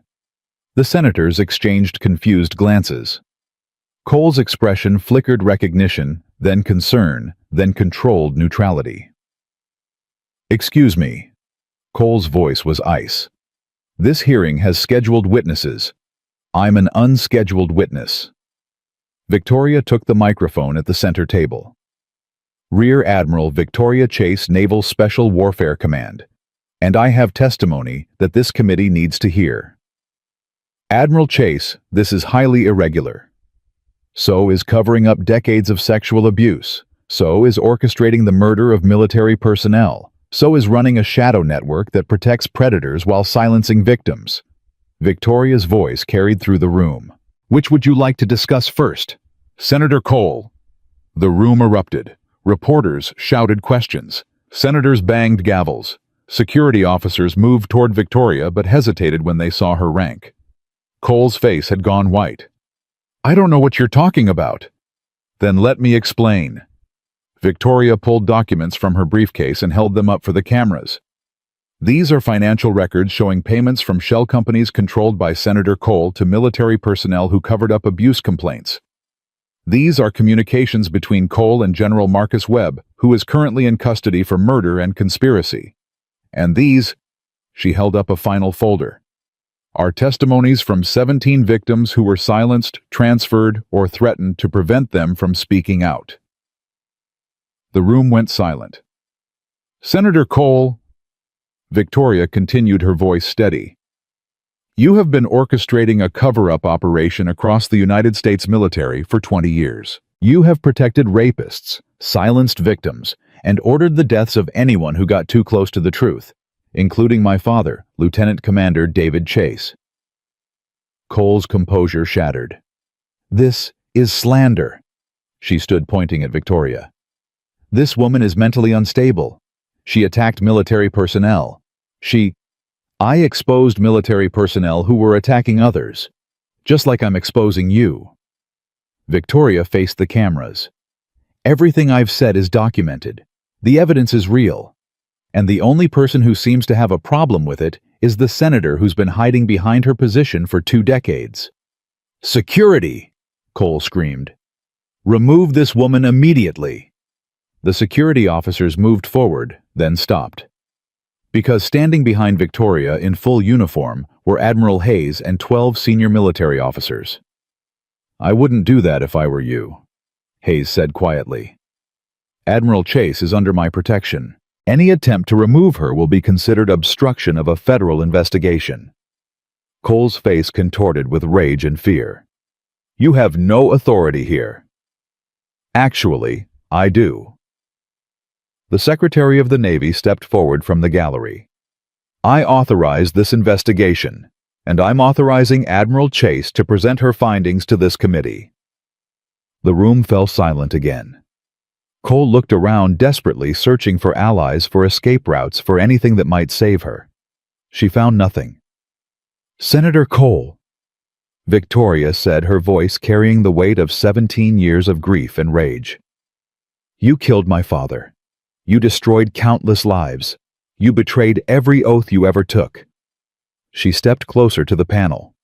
And now, finally, you're going to pay for it. Cole slumped in her chair. The fight had gone out of her. I want a lawyer, she whispered. You'll need several. Victoria nodded to the federal agents who had appeared at the room's entrances. Senator Margaret Cole, you are under arrest for conspiracy murder and treason against the United States. As they led her away in handcuffs, Cole turned back one last time. You think this changes anything? The system will survive. It always survives. Maybe. Victoria watched her go. But you won't. And neither will anyone else who thinks they can hide behind power and position while destroying innocent lives. Cole disappeared through the door. And Victoria Chase, the youngest rear admiral in naval history, stood alone in the center of the Senate hearing room, surrounded by cameras and witnesses and the weight of everything she had accomplished. It was over. The monster who had killed her father was in chains. The network that had protected abusers for decades was crumbling. And somewhere she hoped her father was watching. I did it, Dad, she whispered too quietly for anyone else to hear. I finished what you started. The cameras kept rolling. But Victoria didn't see them. She only saw justice. The Senate hearing room emptied slowly, but Victoria didn't move. She stood at the witness table, her hands gripping the edge, her body trembling with the adrenaline crash that followed every major battle. She had done it. Cole was in custody. Webb was cooperating.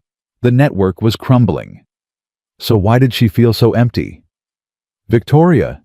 Hayes's voice was gentle. It's over. You can breathe now. Is it over? Victoria's voice was hollow. Cole said the system survives. She wasn't wrong. She was desperate, saying anything to rattle you. Maybe. Or maybe she knows something we don't. Victoria finally released the table and turned to face her mentor. How many people like her are still out there? How many networks are still operating? I don't know, but we'll find them. Hayes put her hand on Victoria's shoulder. One at a time, just like we found this one. And how many people will suffer while we're looking? Hayes had no answer. The press descended like locusts. Within hours, Victoria's face was on every news channel in America. The 20-year-old admiral who had exposed a senator. The girl who had been shaved and beaten and still stood up to fight. The daughter who had avenged her father's murder. They called her a hero, a warrior, a symbol of everything the military should be. Victoria called herself exhausted. Admiral Chase. A reporter shoved a microphone in her face as she left the Capitol building. What message do you have for other victims of military abuse? Speak up. Don't let them silence you. And never, ever give up. Do you believe Senator Cole will be convicted? I believe the evidence speaks for itself. What about your own future? There are rumors you'll be promoted to Vice Admiral. I'm not thinking about promotions. I'm thinking about the people who are still suffering, the women and men who haven't been able to tell their stories yet. Victoria looked directly into the camera. This isn't about me. It was never about me. She pushed through the crowd and climbed into the waiting vehicle. Hayes was already inside. Nicely handled. I hate interviews. You're going to have to get used to them.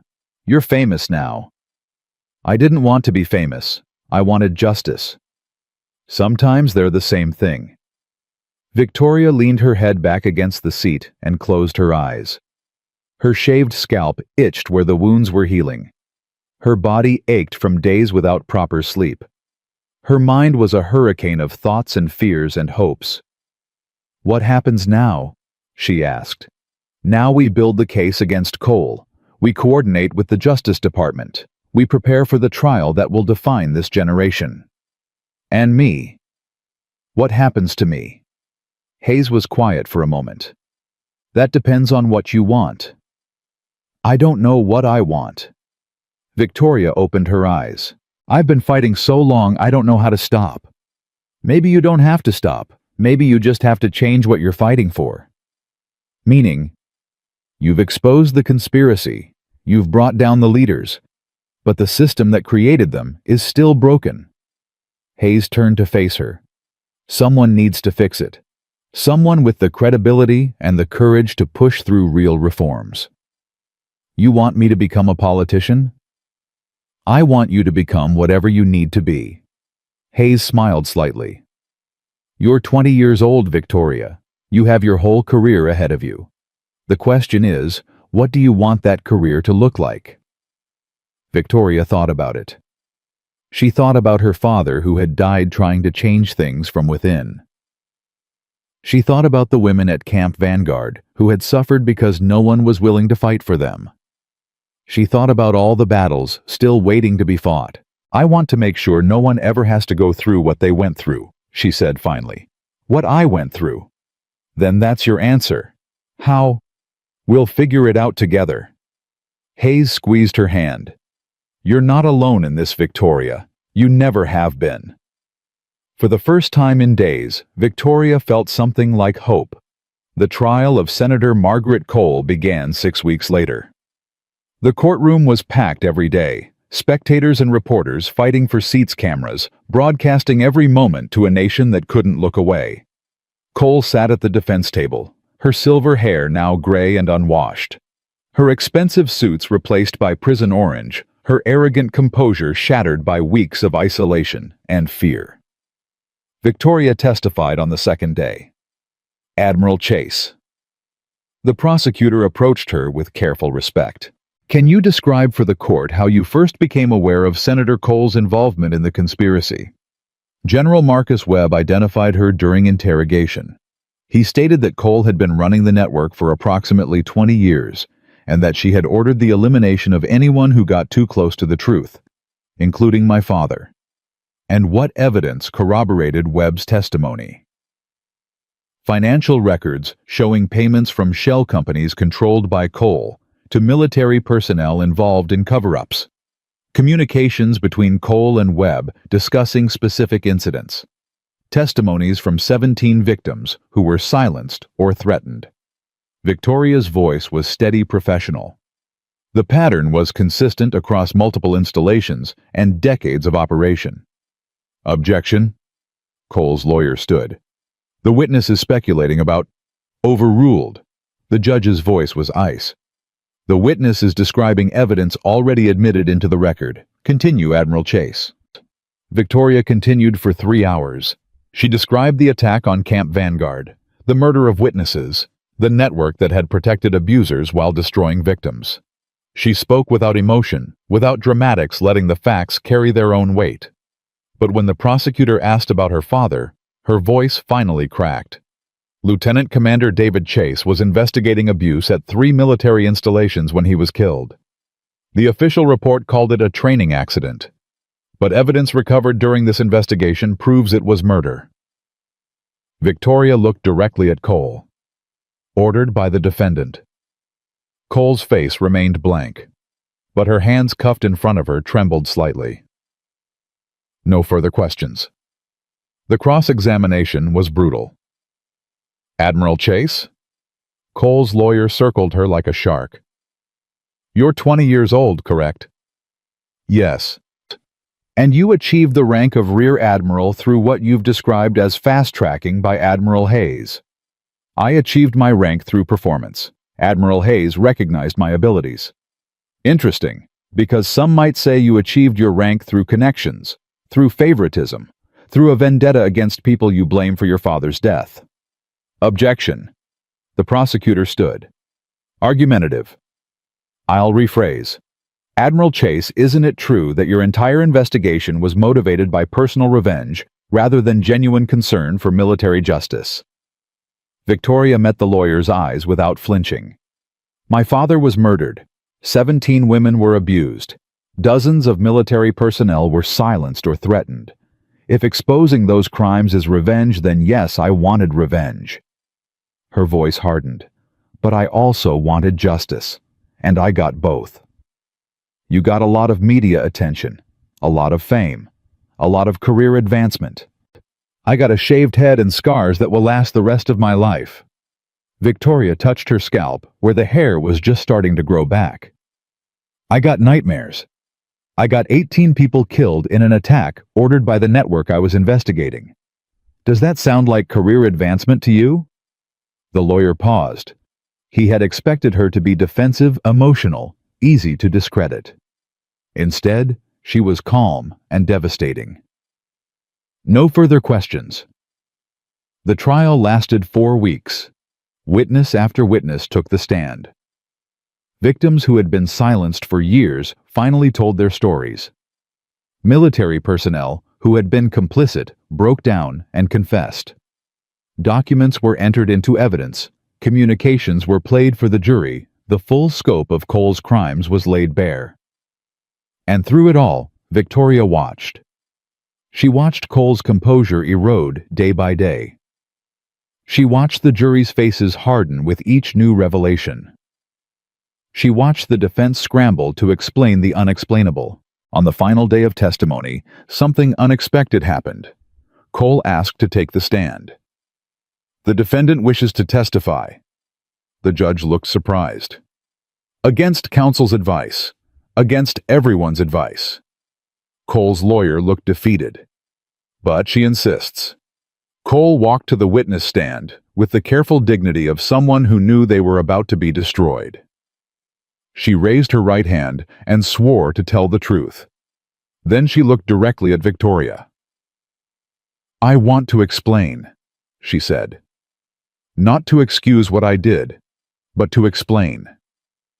"The witness may proceed," the judge said.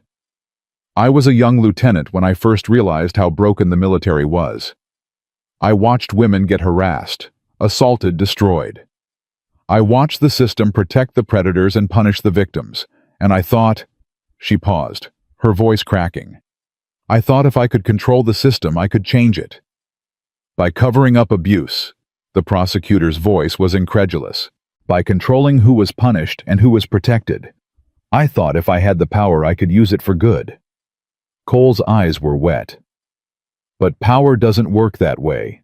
The more I accumulated, the more I had to protect it. The more I protected it, the more I became what I was fighting against. You're saying you started with good intentions. I'm saying I lost my way. Somewhere along the line, protecting the system became more important than protecting people. And by the time I realized what I had become, she shook her head. It was too late. Victoria listened with growing fury. "Senator Cole." She stood from her seat in the gallery. "May I ask a question?" The judge hesitated.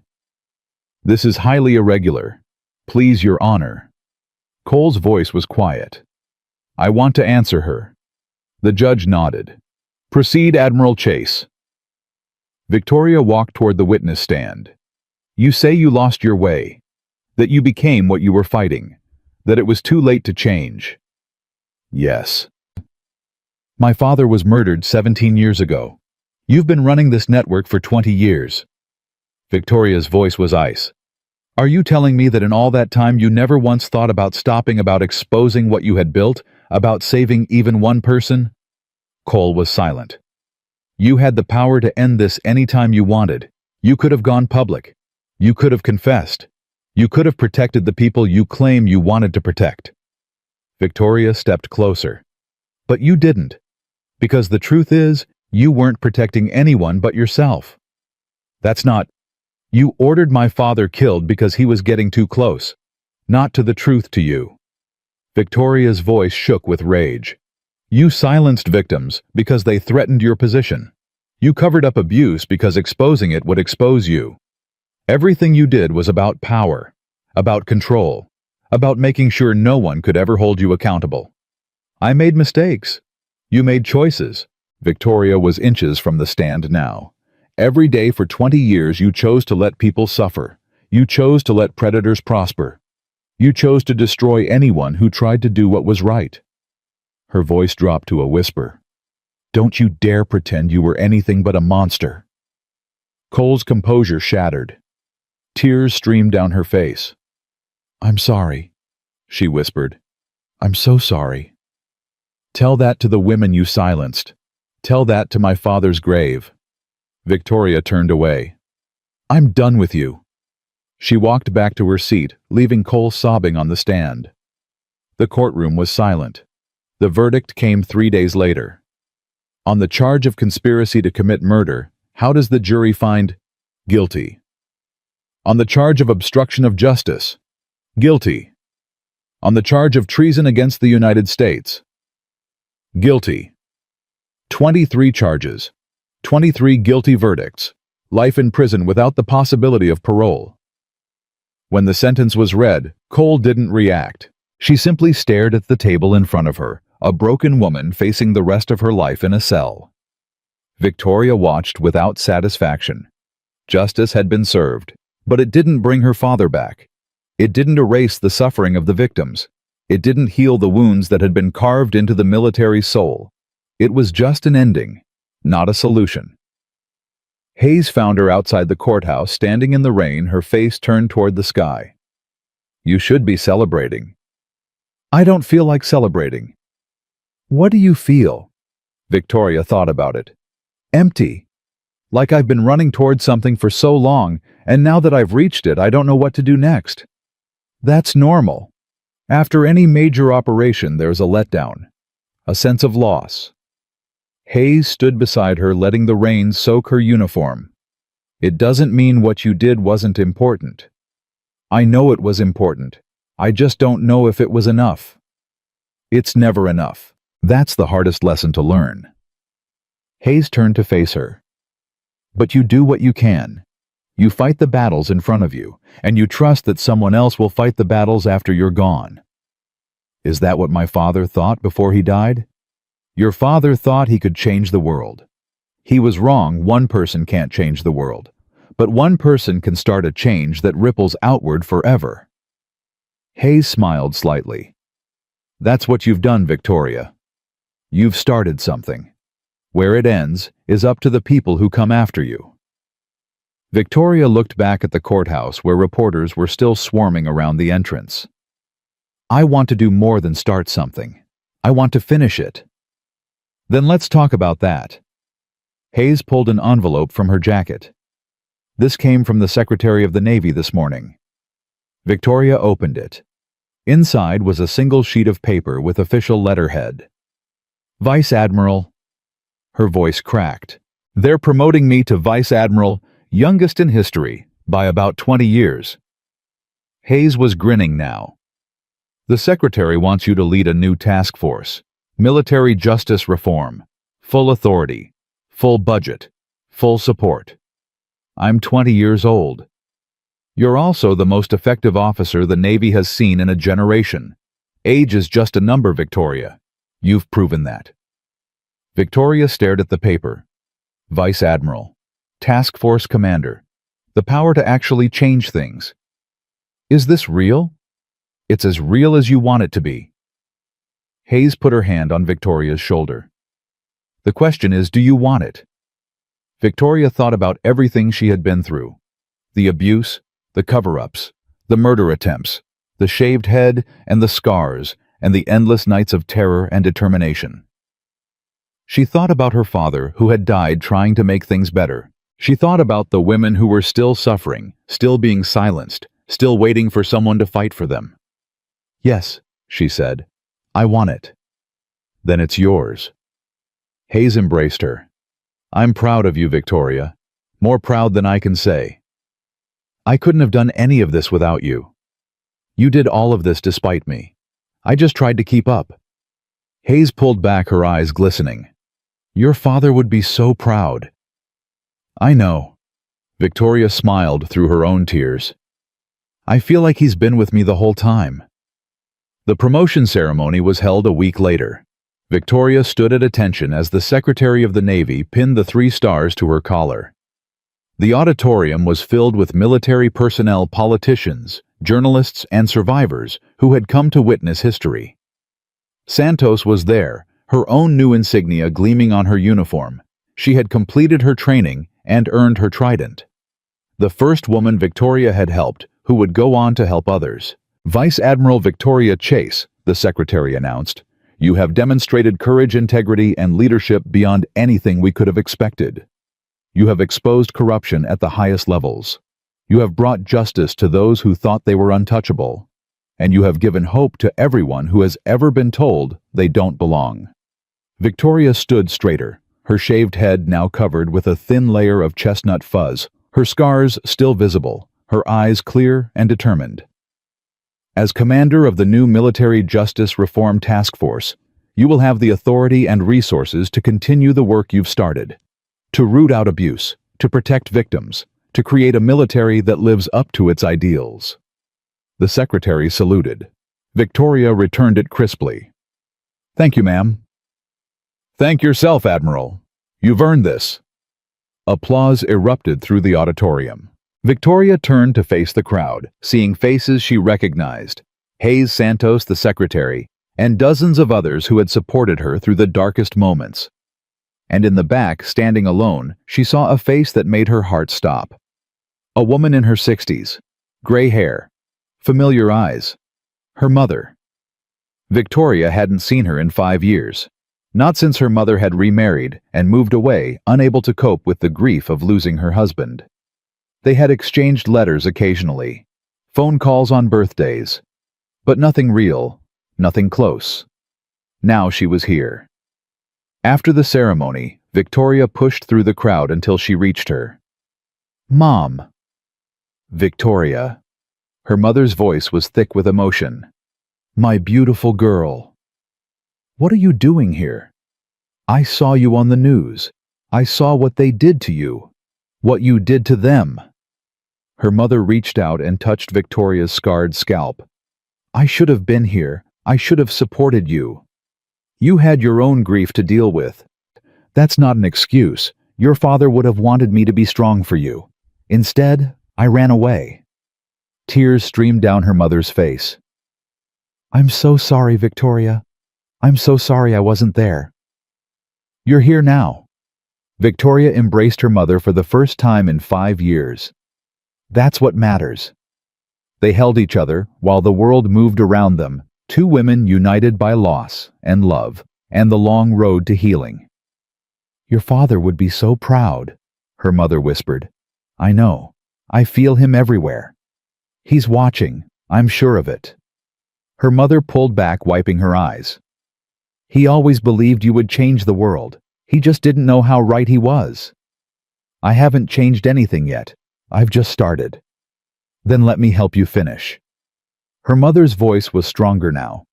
"I've been running from this fight for too long. It's time I joined it." "What do you mean?" "I mean I want to be part of your task force.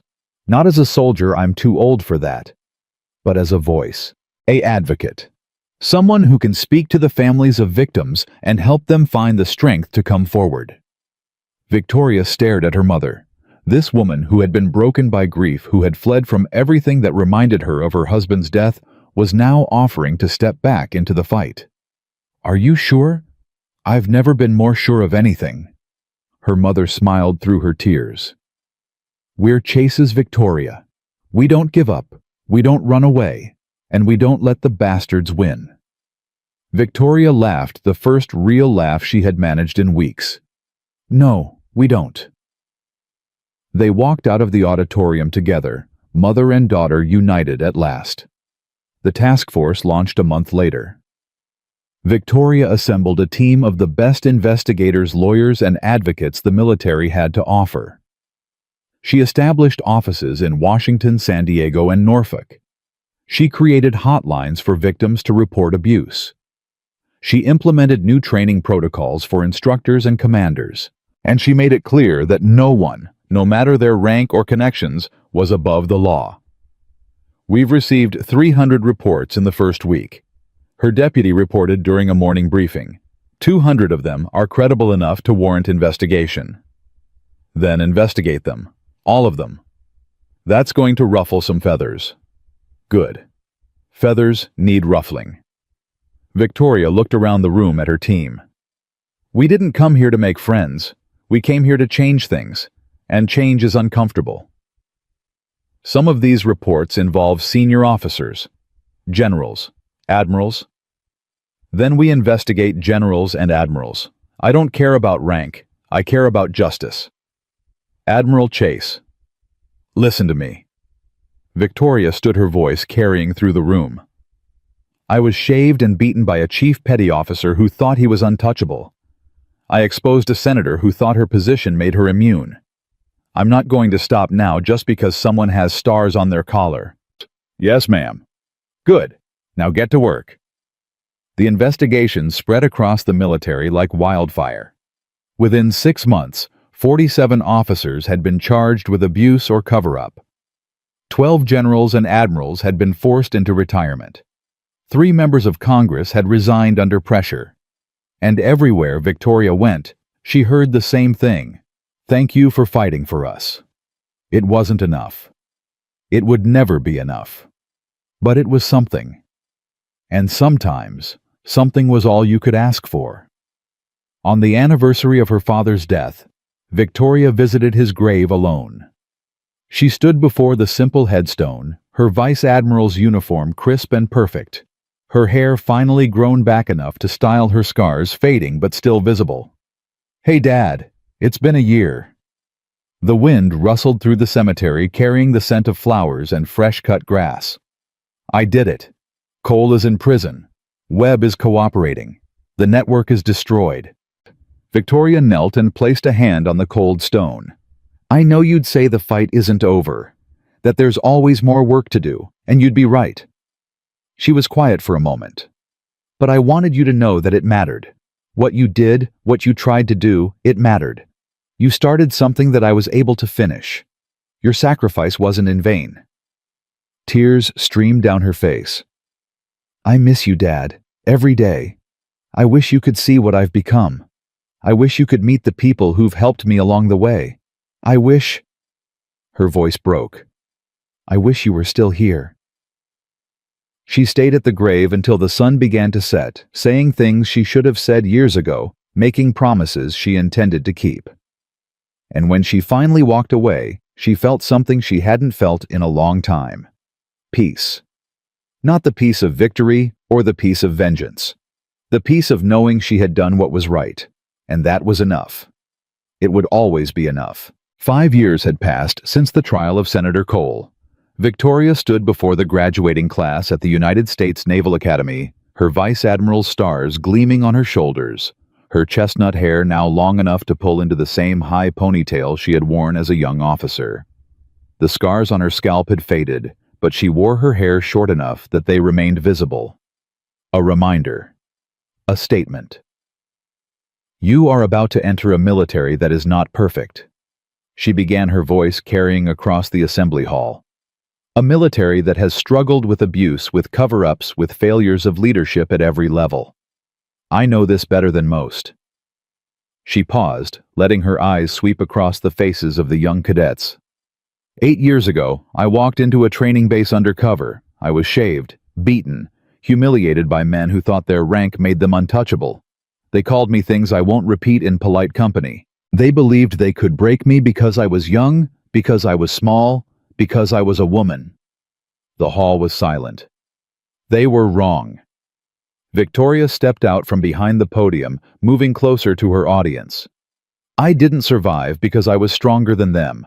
I survived because I refused to accept that cruelty was normal, that abuse was tradition, that suffering in silence was the price of belonging. Her voice hardened. I survived because I believed, and I still believe, that the military can be better than its worst members. She looked at the female cadets in the audience, seeing echoes of herself in their young faces. In the years since then, we've made progress. We've prosecuted hundreds of abusers. We've reformed training protocols. We've created systems that protect victims instead of silencing them. Victoria paused. But progress isn't victory. Progress is just the beginning. The real work, she continued, happens every day, in every interaction, in every choice you make between doing what's easy and doing what's right. The question isn't whether you'll face these choices, you will. The question is, what kind of officer you'll be when you do. She returned to the podium and looked directly into the eyes of the young men and women who would carry the future of the military on their shoulders. Be the kind who speaks up. Be the kind who protects the vulnerable. Be the kind who refuses to look away when something is wrong. Her voice dropped. Be the kind I wish had existed when I needed them most. She saluted. The entire hall rose and saluted back. And somewhere in the audience, Santos, now Lieutenant Commander Santos, one of the first women to complete SEAL training, wiped a tear from her eye. After the ceremony, Victoria found herself surrounded by cadets and officers wanting photographs. Autographs, a moment of her time. She gave them all, smiling, encouraging, remembering what it felt like to be young and uncertain and desperate for someone to believe in. Admiral Chase. A young woman approached her uniform, crisp, her eyes bright with nervous determination. I'm Cadet First Class Rebecca Foster. I just wanted to say, you're the reason I'm here. What do you mean? I was assaulted during my freshman year. The man who did it was the son of a senator. Everyone told me to stay quiet, that no one would believe me, that my career would be over before it started. Rebecca's voice trembled but didn't break. Then I saw your testimony. I saw what you did. And I thought if she can stand up to all of that, maybe I can too. What happened? I reported him. There was an investigation. He was expelled. Rebecca smiled through her tears. And now I'm graduating top of my class. Victoria felt her heart crack open. Rebecca, that took more courage than anything I've ever done. No, ma'am. You gave me the courage. You showed me it was possible. Victoria embraced her without thinking, not as an admiral to a cadet, but as one survivor to another. You're going to do incredible things, she whispered. I can feel it. I hope so. Rebecca pulled back, wiping her eyes. I want to be like you. No, be better than me. Victoria smiled. That's what progress means. The drive back to Washington gave Victoria time to think. Her mother sat beside her in the car, reviewing briefing documents with the efficiency of someone who had spent 5 years learning every aspect of military justice reform. Eleanor Chase had become Victoria's most trusted advisor, a voice of experience and compassion that balanced Victoria's intensity. You were good today, Eleanor said without looking up. The cadets seemed inspired. I hope so. Sometimes I wonder if any of this makes a difference. It does. You know it does. Eleanor finally closed her folder. The reports show a 40% increase in abuse reporting since you started the task force. Prosecution rates are up 60%. And for the first time in history, more women are staying in the military than leaving. Numbers. They're just numbers. They're lives, Victoria. Real lives that are better because of what you've done. Victoria stared out the window, watching the countryside blur past. It doesn't feel like enough. It never will. Eleanor reached over and took her daughter's hand. Your father felt the same way. He used to come home exhausted, frustrated, wondering if anything he did mattered. I told him what I'm telling you now, the work is the point. Not the victory, the work. Did he believe that? He tried to. Some days were easier than others. Eleanor's voice softened. But he never stopped, and neither will you. Victoria squeezed her mother's hand. I miss him. I know, so do I. Eleanor smiled sadly. But I see him in you, every day, in your stubbornness, your courage, your refusal to accept injustice. He lives through you, Victoria. That's the greatest legacy anyone can leave. They rode the rest of the way in comfortable silence, two women united by love and loss, and the determination to make things better. The Pentagon briefing room was packed with senior officers and government officials. Victoria stood at the head of the table, her task force's annual report projected on the screen behind her. The numbers told a story of transformation. Thousands of cases investigated, hundreds of convictions, systemic reforms implemented across every branch of the military. But she knew numbers weren't enough. These statistics represent real change, she said. But they also represent ongoing challenges. For every abuser we prosecute, another one emerges. For every victim we protect, another one suffers in silence. The culture that created this problem didn't develop overnight, and it won't be fixed overnight either. Admiral Chase. General Morrison, the chairman of the Joint Chiefs, leaned forward. What do you propose? Expansion. We need more investigators, more prosecutors, more victim advocates. We need mandatory training for every officer at every level. And we need consequences, real consequences for commanders who fail to address abuse in their units. That's ambitious. So was exposing a senator and a general. We did that anyway. A murmur of laughter rippled through the room. The budget implications alone, someone started. The budget implications of failing to act are far worse. Victoria's voice sharpened. Every victim who leaves the military because they weren't protected is a loss of training experience and capability. Every scandal that makes the news erodes public trust in our institutions. Every abuser who escapes accountability emboldens others to do the same. She looked around the table, meeting each pair of eyes. This isn't about money. It's about whether we're serious about being the military we claim to be, an institution of honor, of integrity, of service. She paused. If we're not willing to invest in those values, then we're just pretending. The room was silent. General Morrison studied her for a long moment. You're asking for a lot. I'm asking for what's necessary. Some people are going to push back, hard. Let them. Victoria's voice was steel. I've faced pushback before. It didn't stop me then. It won't stop me now. Morrison nodded slowly. Draft a formal proposal. Full budget implementation timeline, everything. I'll present it to the secretary personally. Thank you, sir. Don't thank me yet. The real fight is just beginning. Victoria smiled grimly. It always is. The proposal was approved 6 weeks later. Victoria stood in her office looking at the authorization document with something between disbelief and exhaustion. Full funding, full support, everything she had asked for and more. You did it. Hayes's voice came from the doorway. Again. We did it. All of us. Hayes entered the office and stood beside her at the window.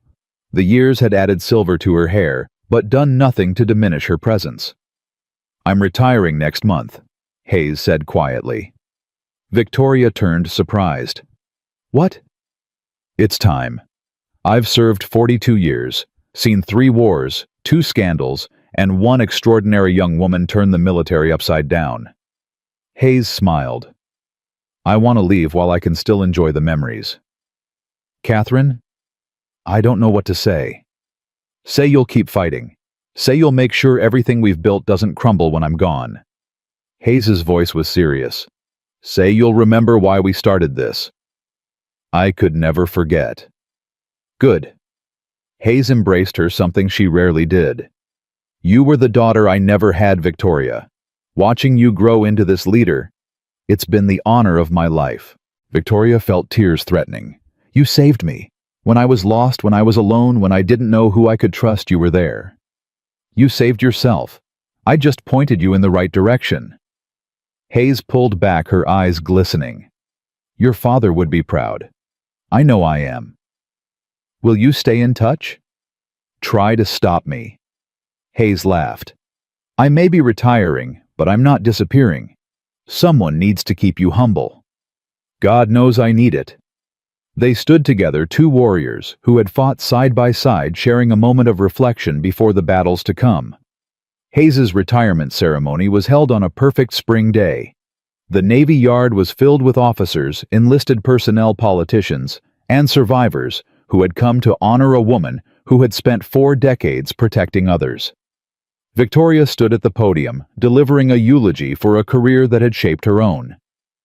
Admiral Catherine Hayes is many things, she began. A leader, a mentor, a warrior, a friend. But more than any of that, she is a believer. She believes in justice, in honor, in the capacity of people to become better than they are. Victoria looked at Hayes, sitting in the front row with the quiet dignity she had always carried. 25 years ago, Catherine Hayes served alongside my father. When he was killed, she could have walked away, could have accepted the official story and moved on with her career. Instead, she kept fighting, kept watching, kept waiting for someone who could finish what David Chase started. Her voice cracked. I don't know if I'm that person. I don't know if anyone could be. But Catherine Hayes believed I could be. And because she believed, I was able to believe too. She stepped away from the podium and walked toward Hayes. Admiral Hayes, on behalf of everyone you've protected, everyone you've inspired, everyone you've given hope to, thank you. Thank you for your service. Thank you for your sacrifice. And thank you for never ever giving up. She saluted. Hayes rose and returned it, her eyes bright with tears. The assembled crowd erupted in applause. Standing ovation. Not for the ceremony or the protocol, but for a woman who had earned every moment of it. After the ceremony, Victoria and Hayes walked together through the Navy Yard, two generations of warriors sharing a final moment of connection. So, Hayes said, what's next for Vice Admiral Victoria Chase? The same thing that's always next: more work, more battles, more reasons to keep fighting. Any personal plans? A life outside the uniform? Victoria laughed. Personal life. What's that? I'm serious. You're 33 years old. You've achieved more than most officers achieve in entire careers. But achievement isn't the same as happiness. I'm happy. Are you? Victoria was quiet for a moment. I'm satisfied. I know I'm making a difference. I know my work matters. That's not the same thing. Maybe not, but it's enough for now. Hayes nodded slowly. I said the same thing when I was your age. And then, one day I woke up and realized that, for now, had become forever. That I'd spent my whole life fighting for others and never learned how to fight for myself. Is that regret I hear? It's advice. Learn from my mistakes. Hayes stopped walking and faced Victoria. Find someone who loves you. Build something outside the military. Have a life that's yours, not just the Navy's. I'll try. Don't try. Do. Hayes's voice was firm. You deserve more than sacrifice, Victoria. You deserve joy.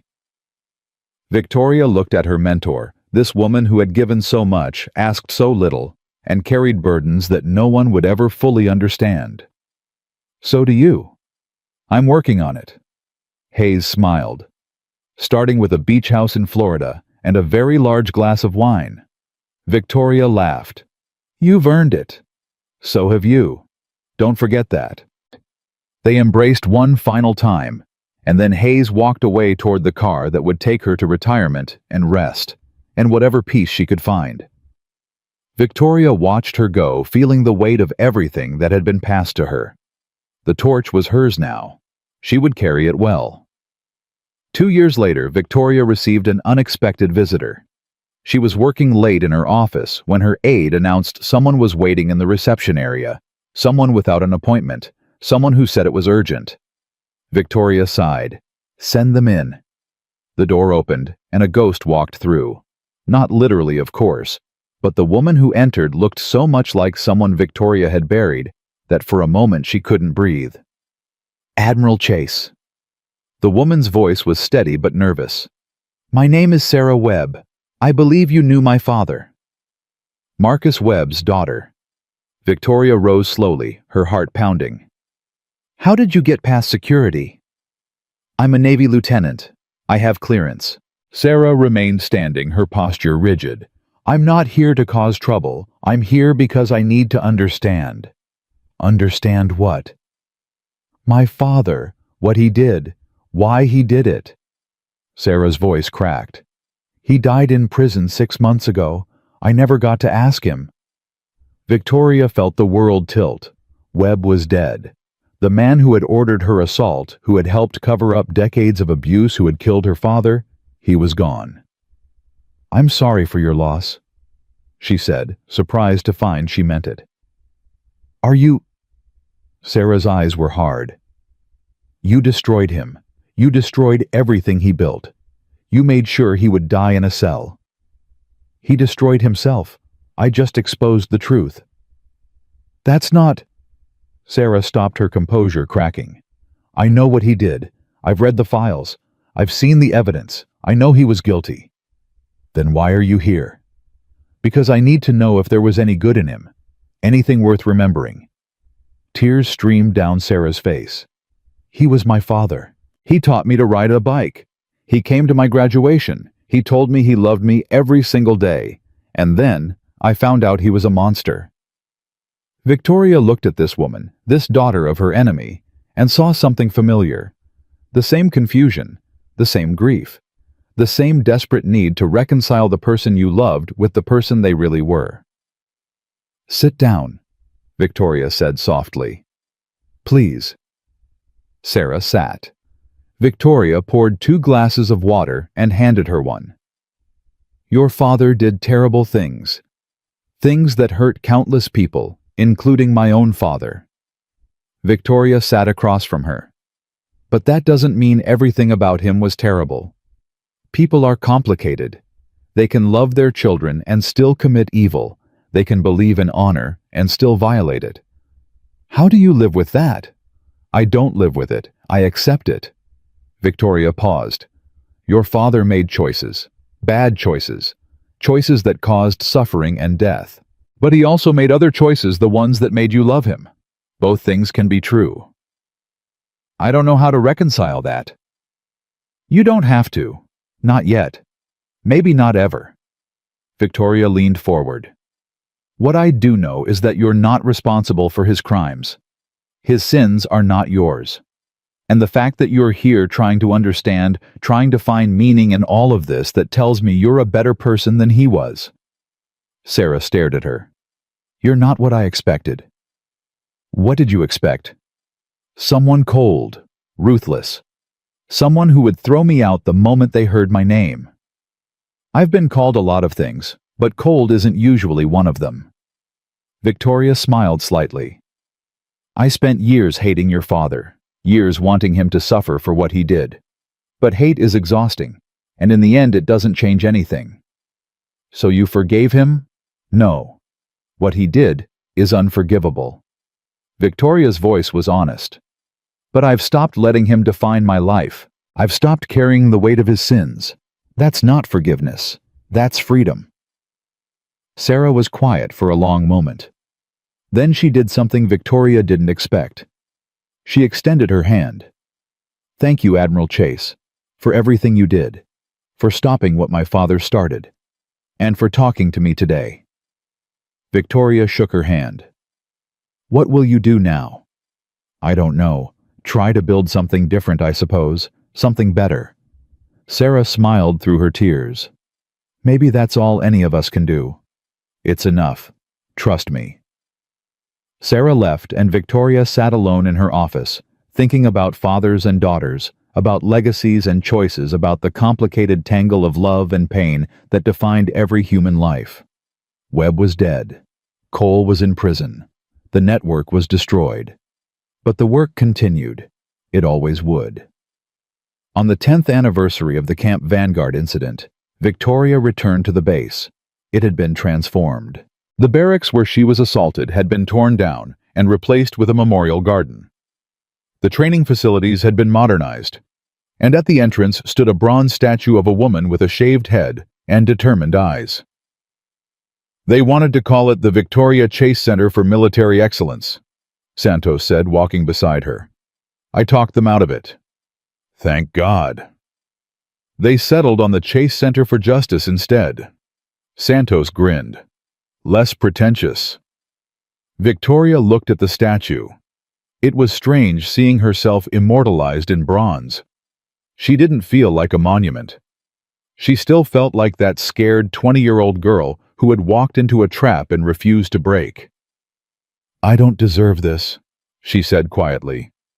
That's exactly why you deserve it. Santos put her hand on Victoria's shoulder.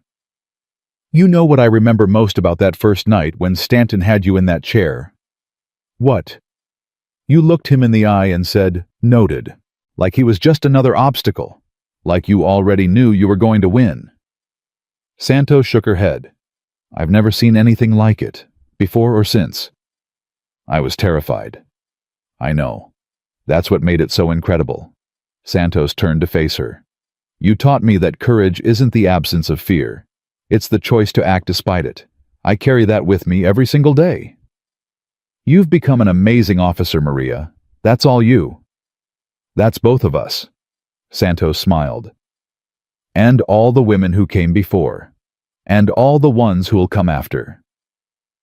They stood together in front of the statue, two warriors who had survived the worst and come out stronger. What happens now? Santos asked. Now we keep fighting. We keep building. We keep making sure that what happened here never happens anywhere else. And when the fighting's done, Victoria thought about Hayes enjoying retirement in Florida, about her mother still working beside her, about all the people who had been part of this journey. Then we rest, and we let the next generation carry on. That's very philosophical for you. Victoria laughed. I'm getting old. Philosophy comes with age. You're 40. That's not old. Tell that to my knees.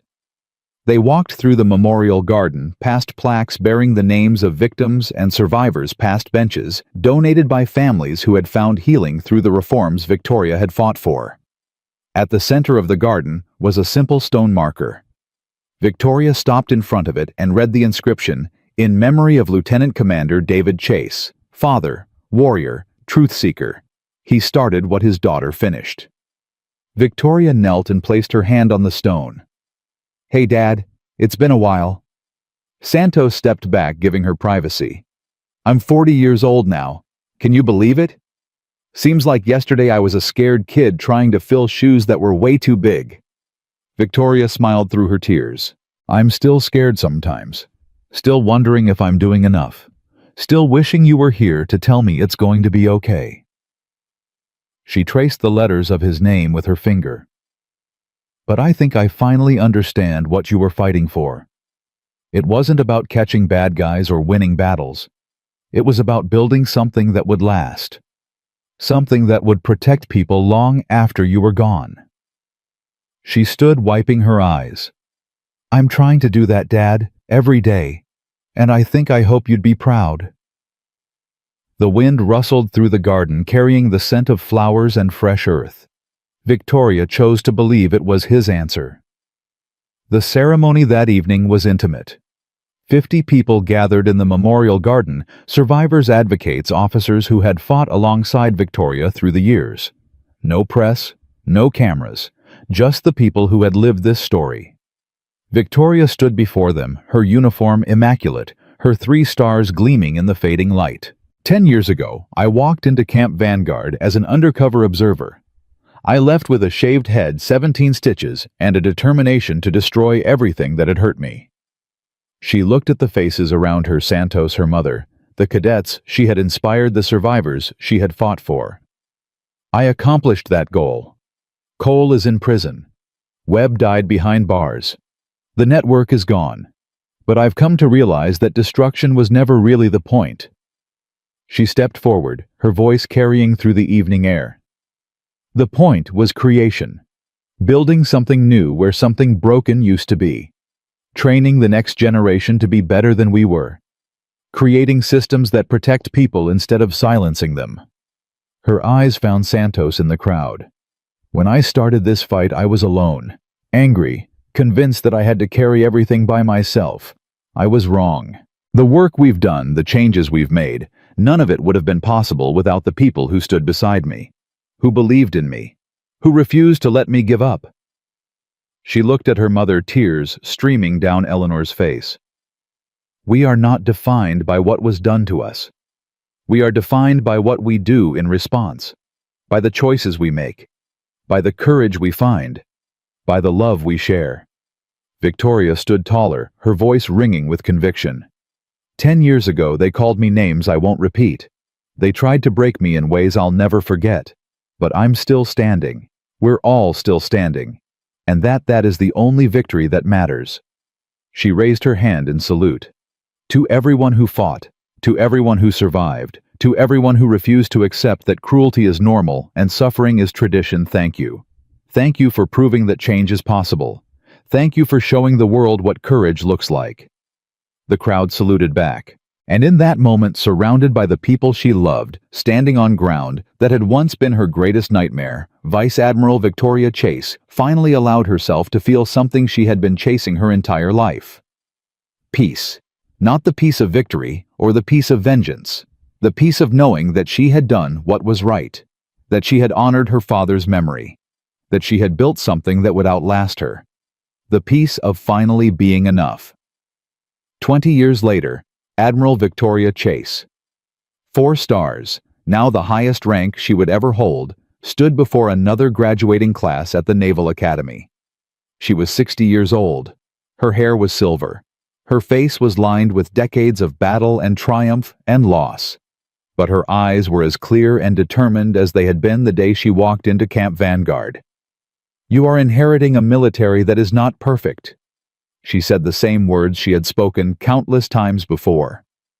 "But it is better than it was. More just, more honorable, more worthy of the sacrifices we ask our people to make." She looked at the young faces before her, men and women, all colors, all backgrounds, united by their choice to serve. "My generation fought to expose the rot. Your generation will fight to prevent it from returning. The battles will be different. The enemies will be different. But the principle remains the same." She stepped out from behind the podium just as she had done 20 years ago. Protect each other. Speak up when something is wrong. Refuse to accept cruelty as normal or silence as safety. Be the officers I wish I'd had when I was young and scared and alone. Her voice softened. You are the future of this institution. What it becomes is up to you. Choose wisely, fight bravely, and never ever forget why you put on this uniform. She returned to the podium and delivered her final words. My father once told me that one person can't change the world. He was right, one person can't.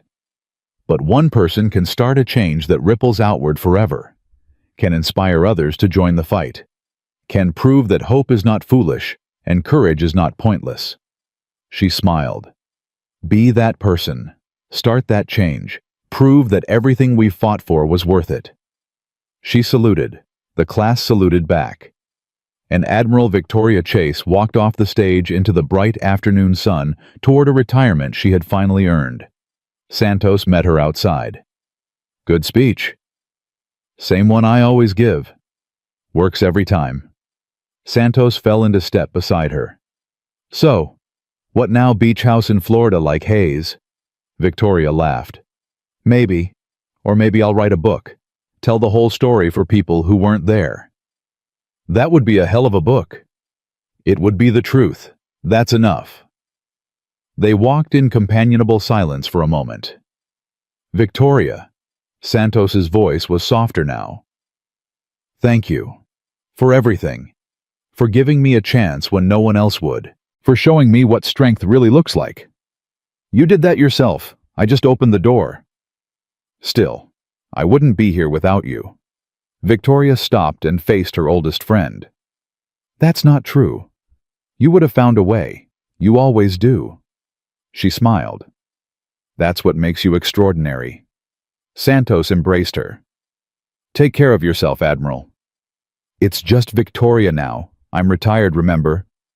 You'll always be Admiral to me.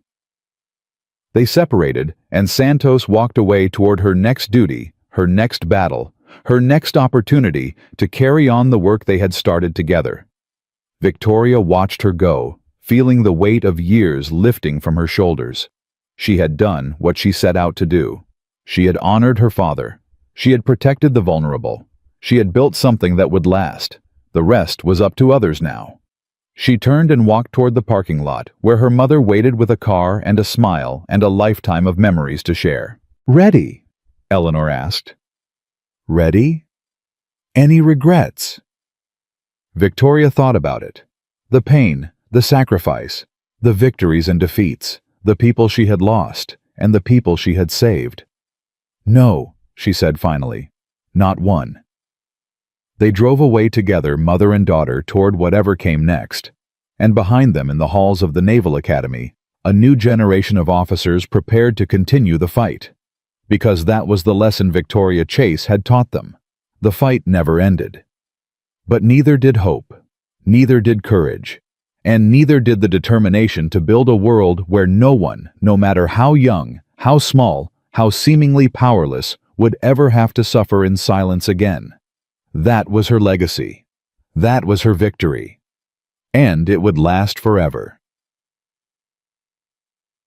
If this story touched your heart, please share it with someone who needs to hear it. Drop a comment below and tell us what part of Victoria's journey resonated with you most. Subscribe to our channel for more stories of courage, justice, and the human spirit. Turn on the bell notification so you never miss a moment. And remember, no matter what they call you, no matter what they try to take from you, your worth is not determined by their cruelty. Your strength is not measured by their opinion. Your future is not limited by their hatred. You are enough. You have always been enough. And you will always be enough. Thank you for watching. Until next time, stay strong, stay brave, and never stop fighting for what's right.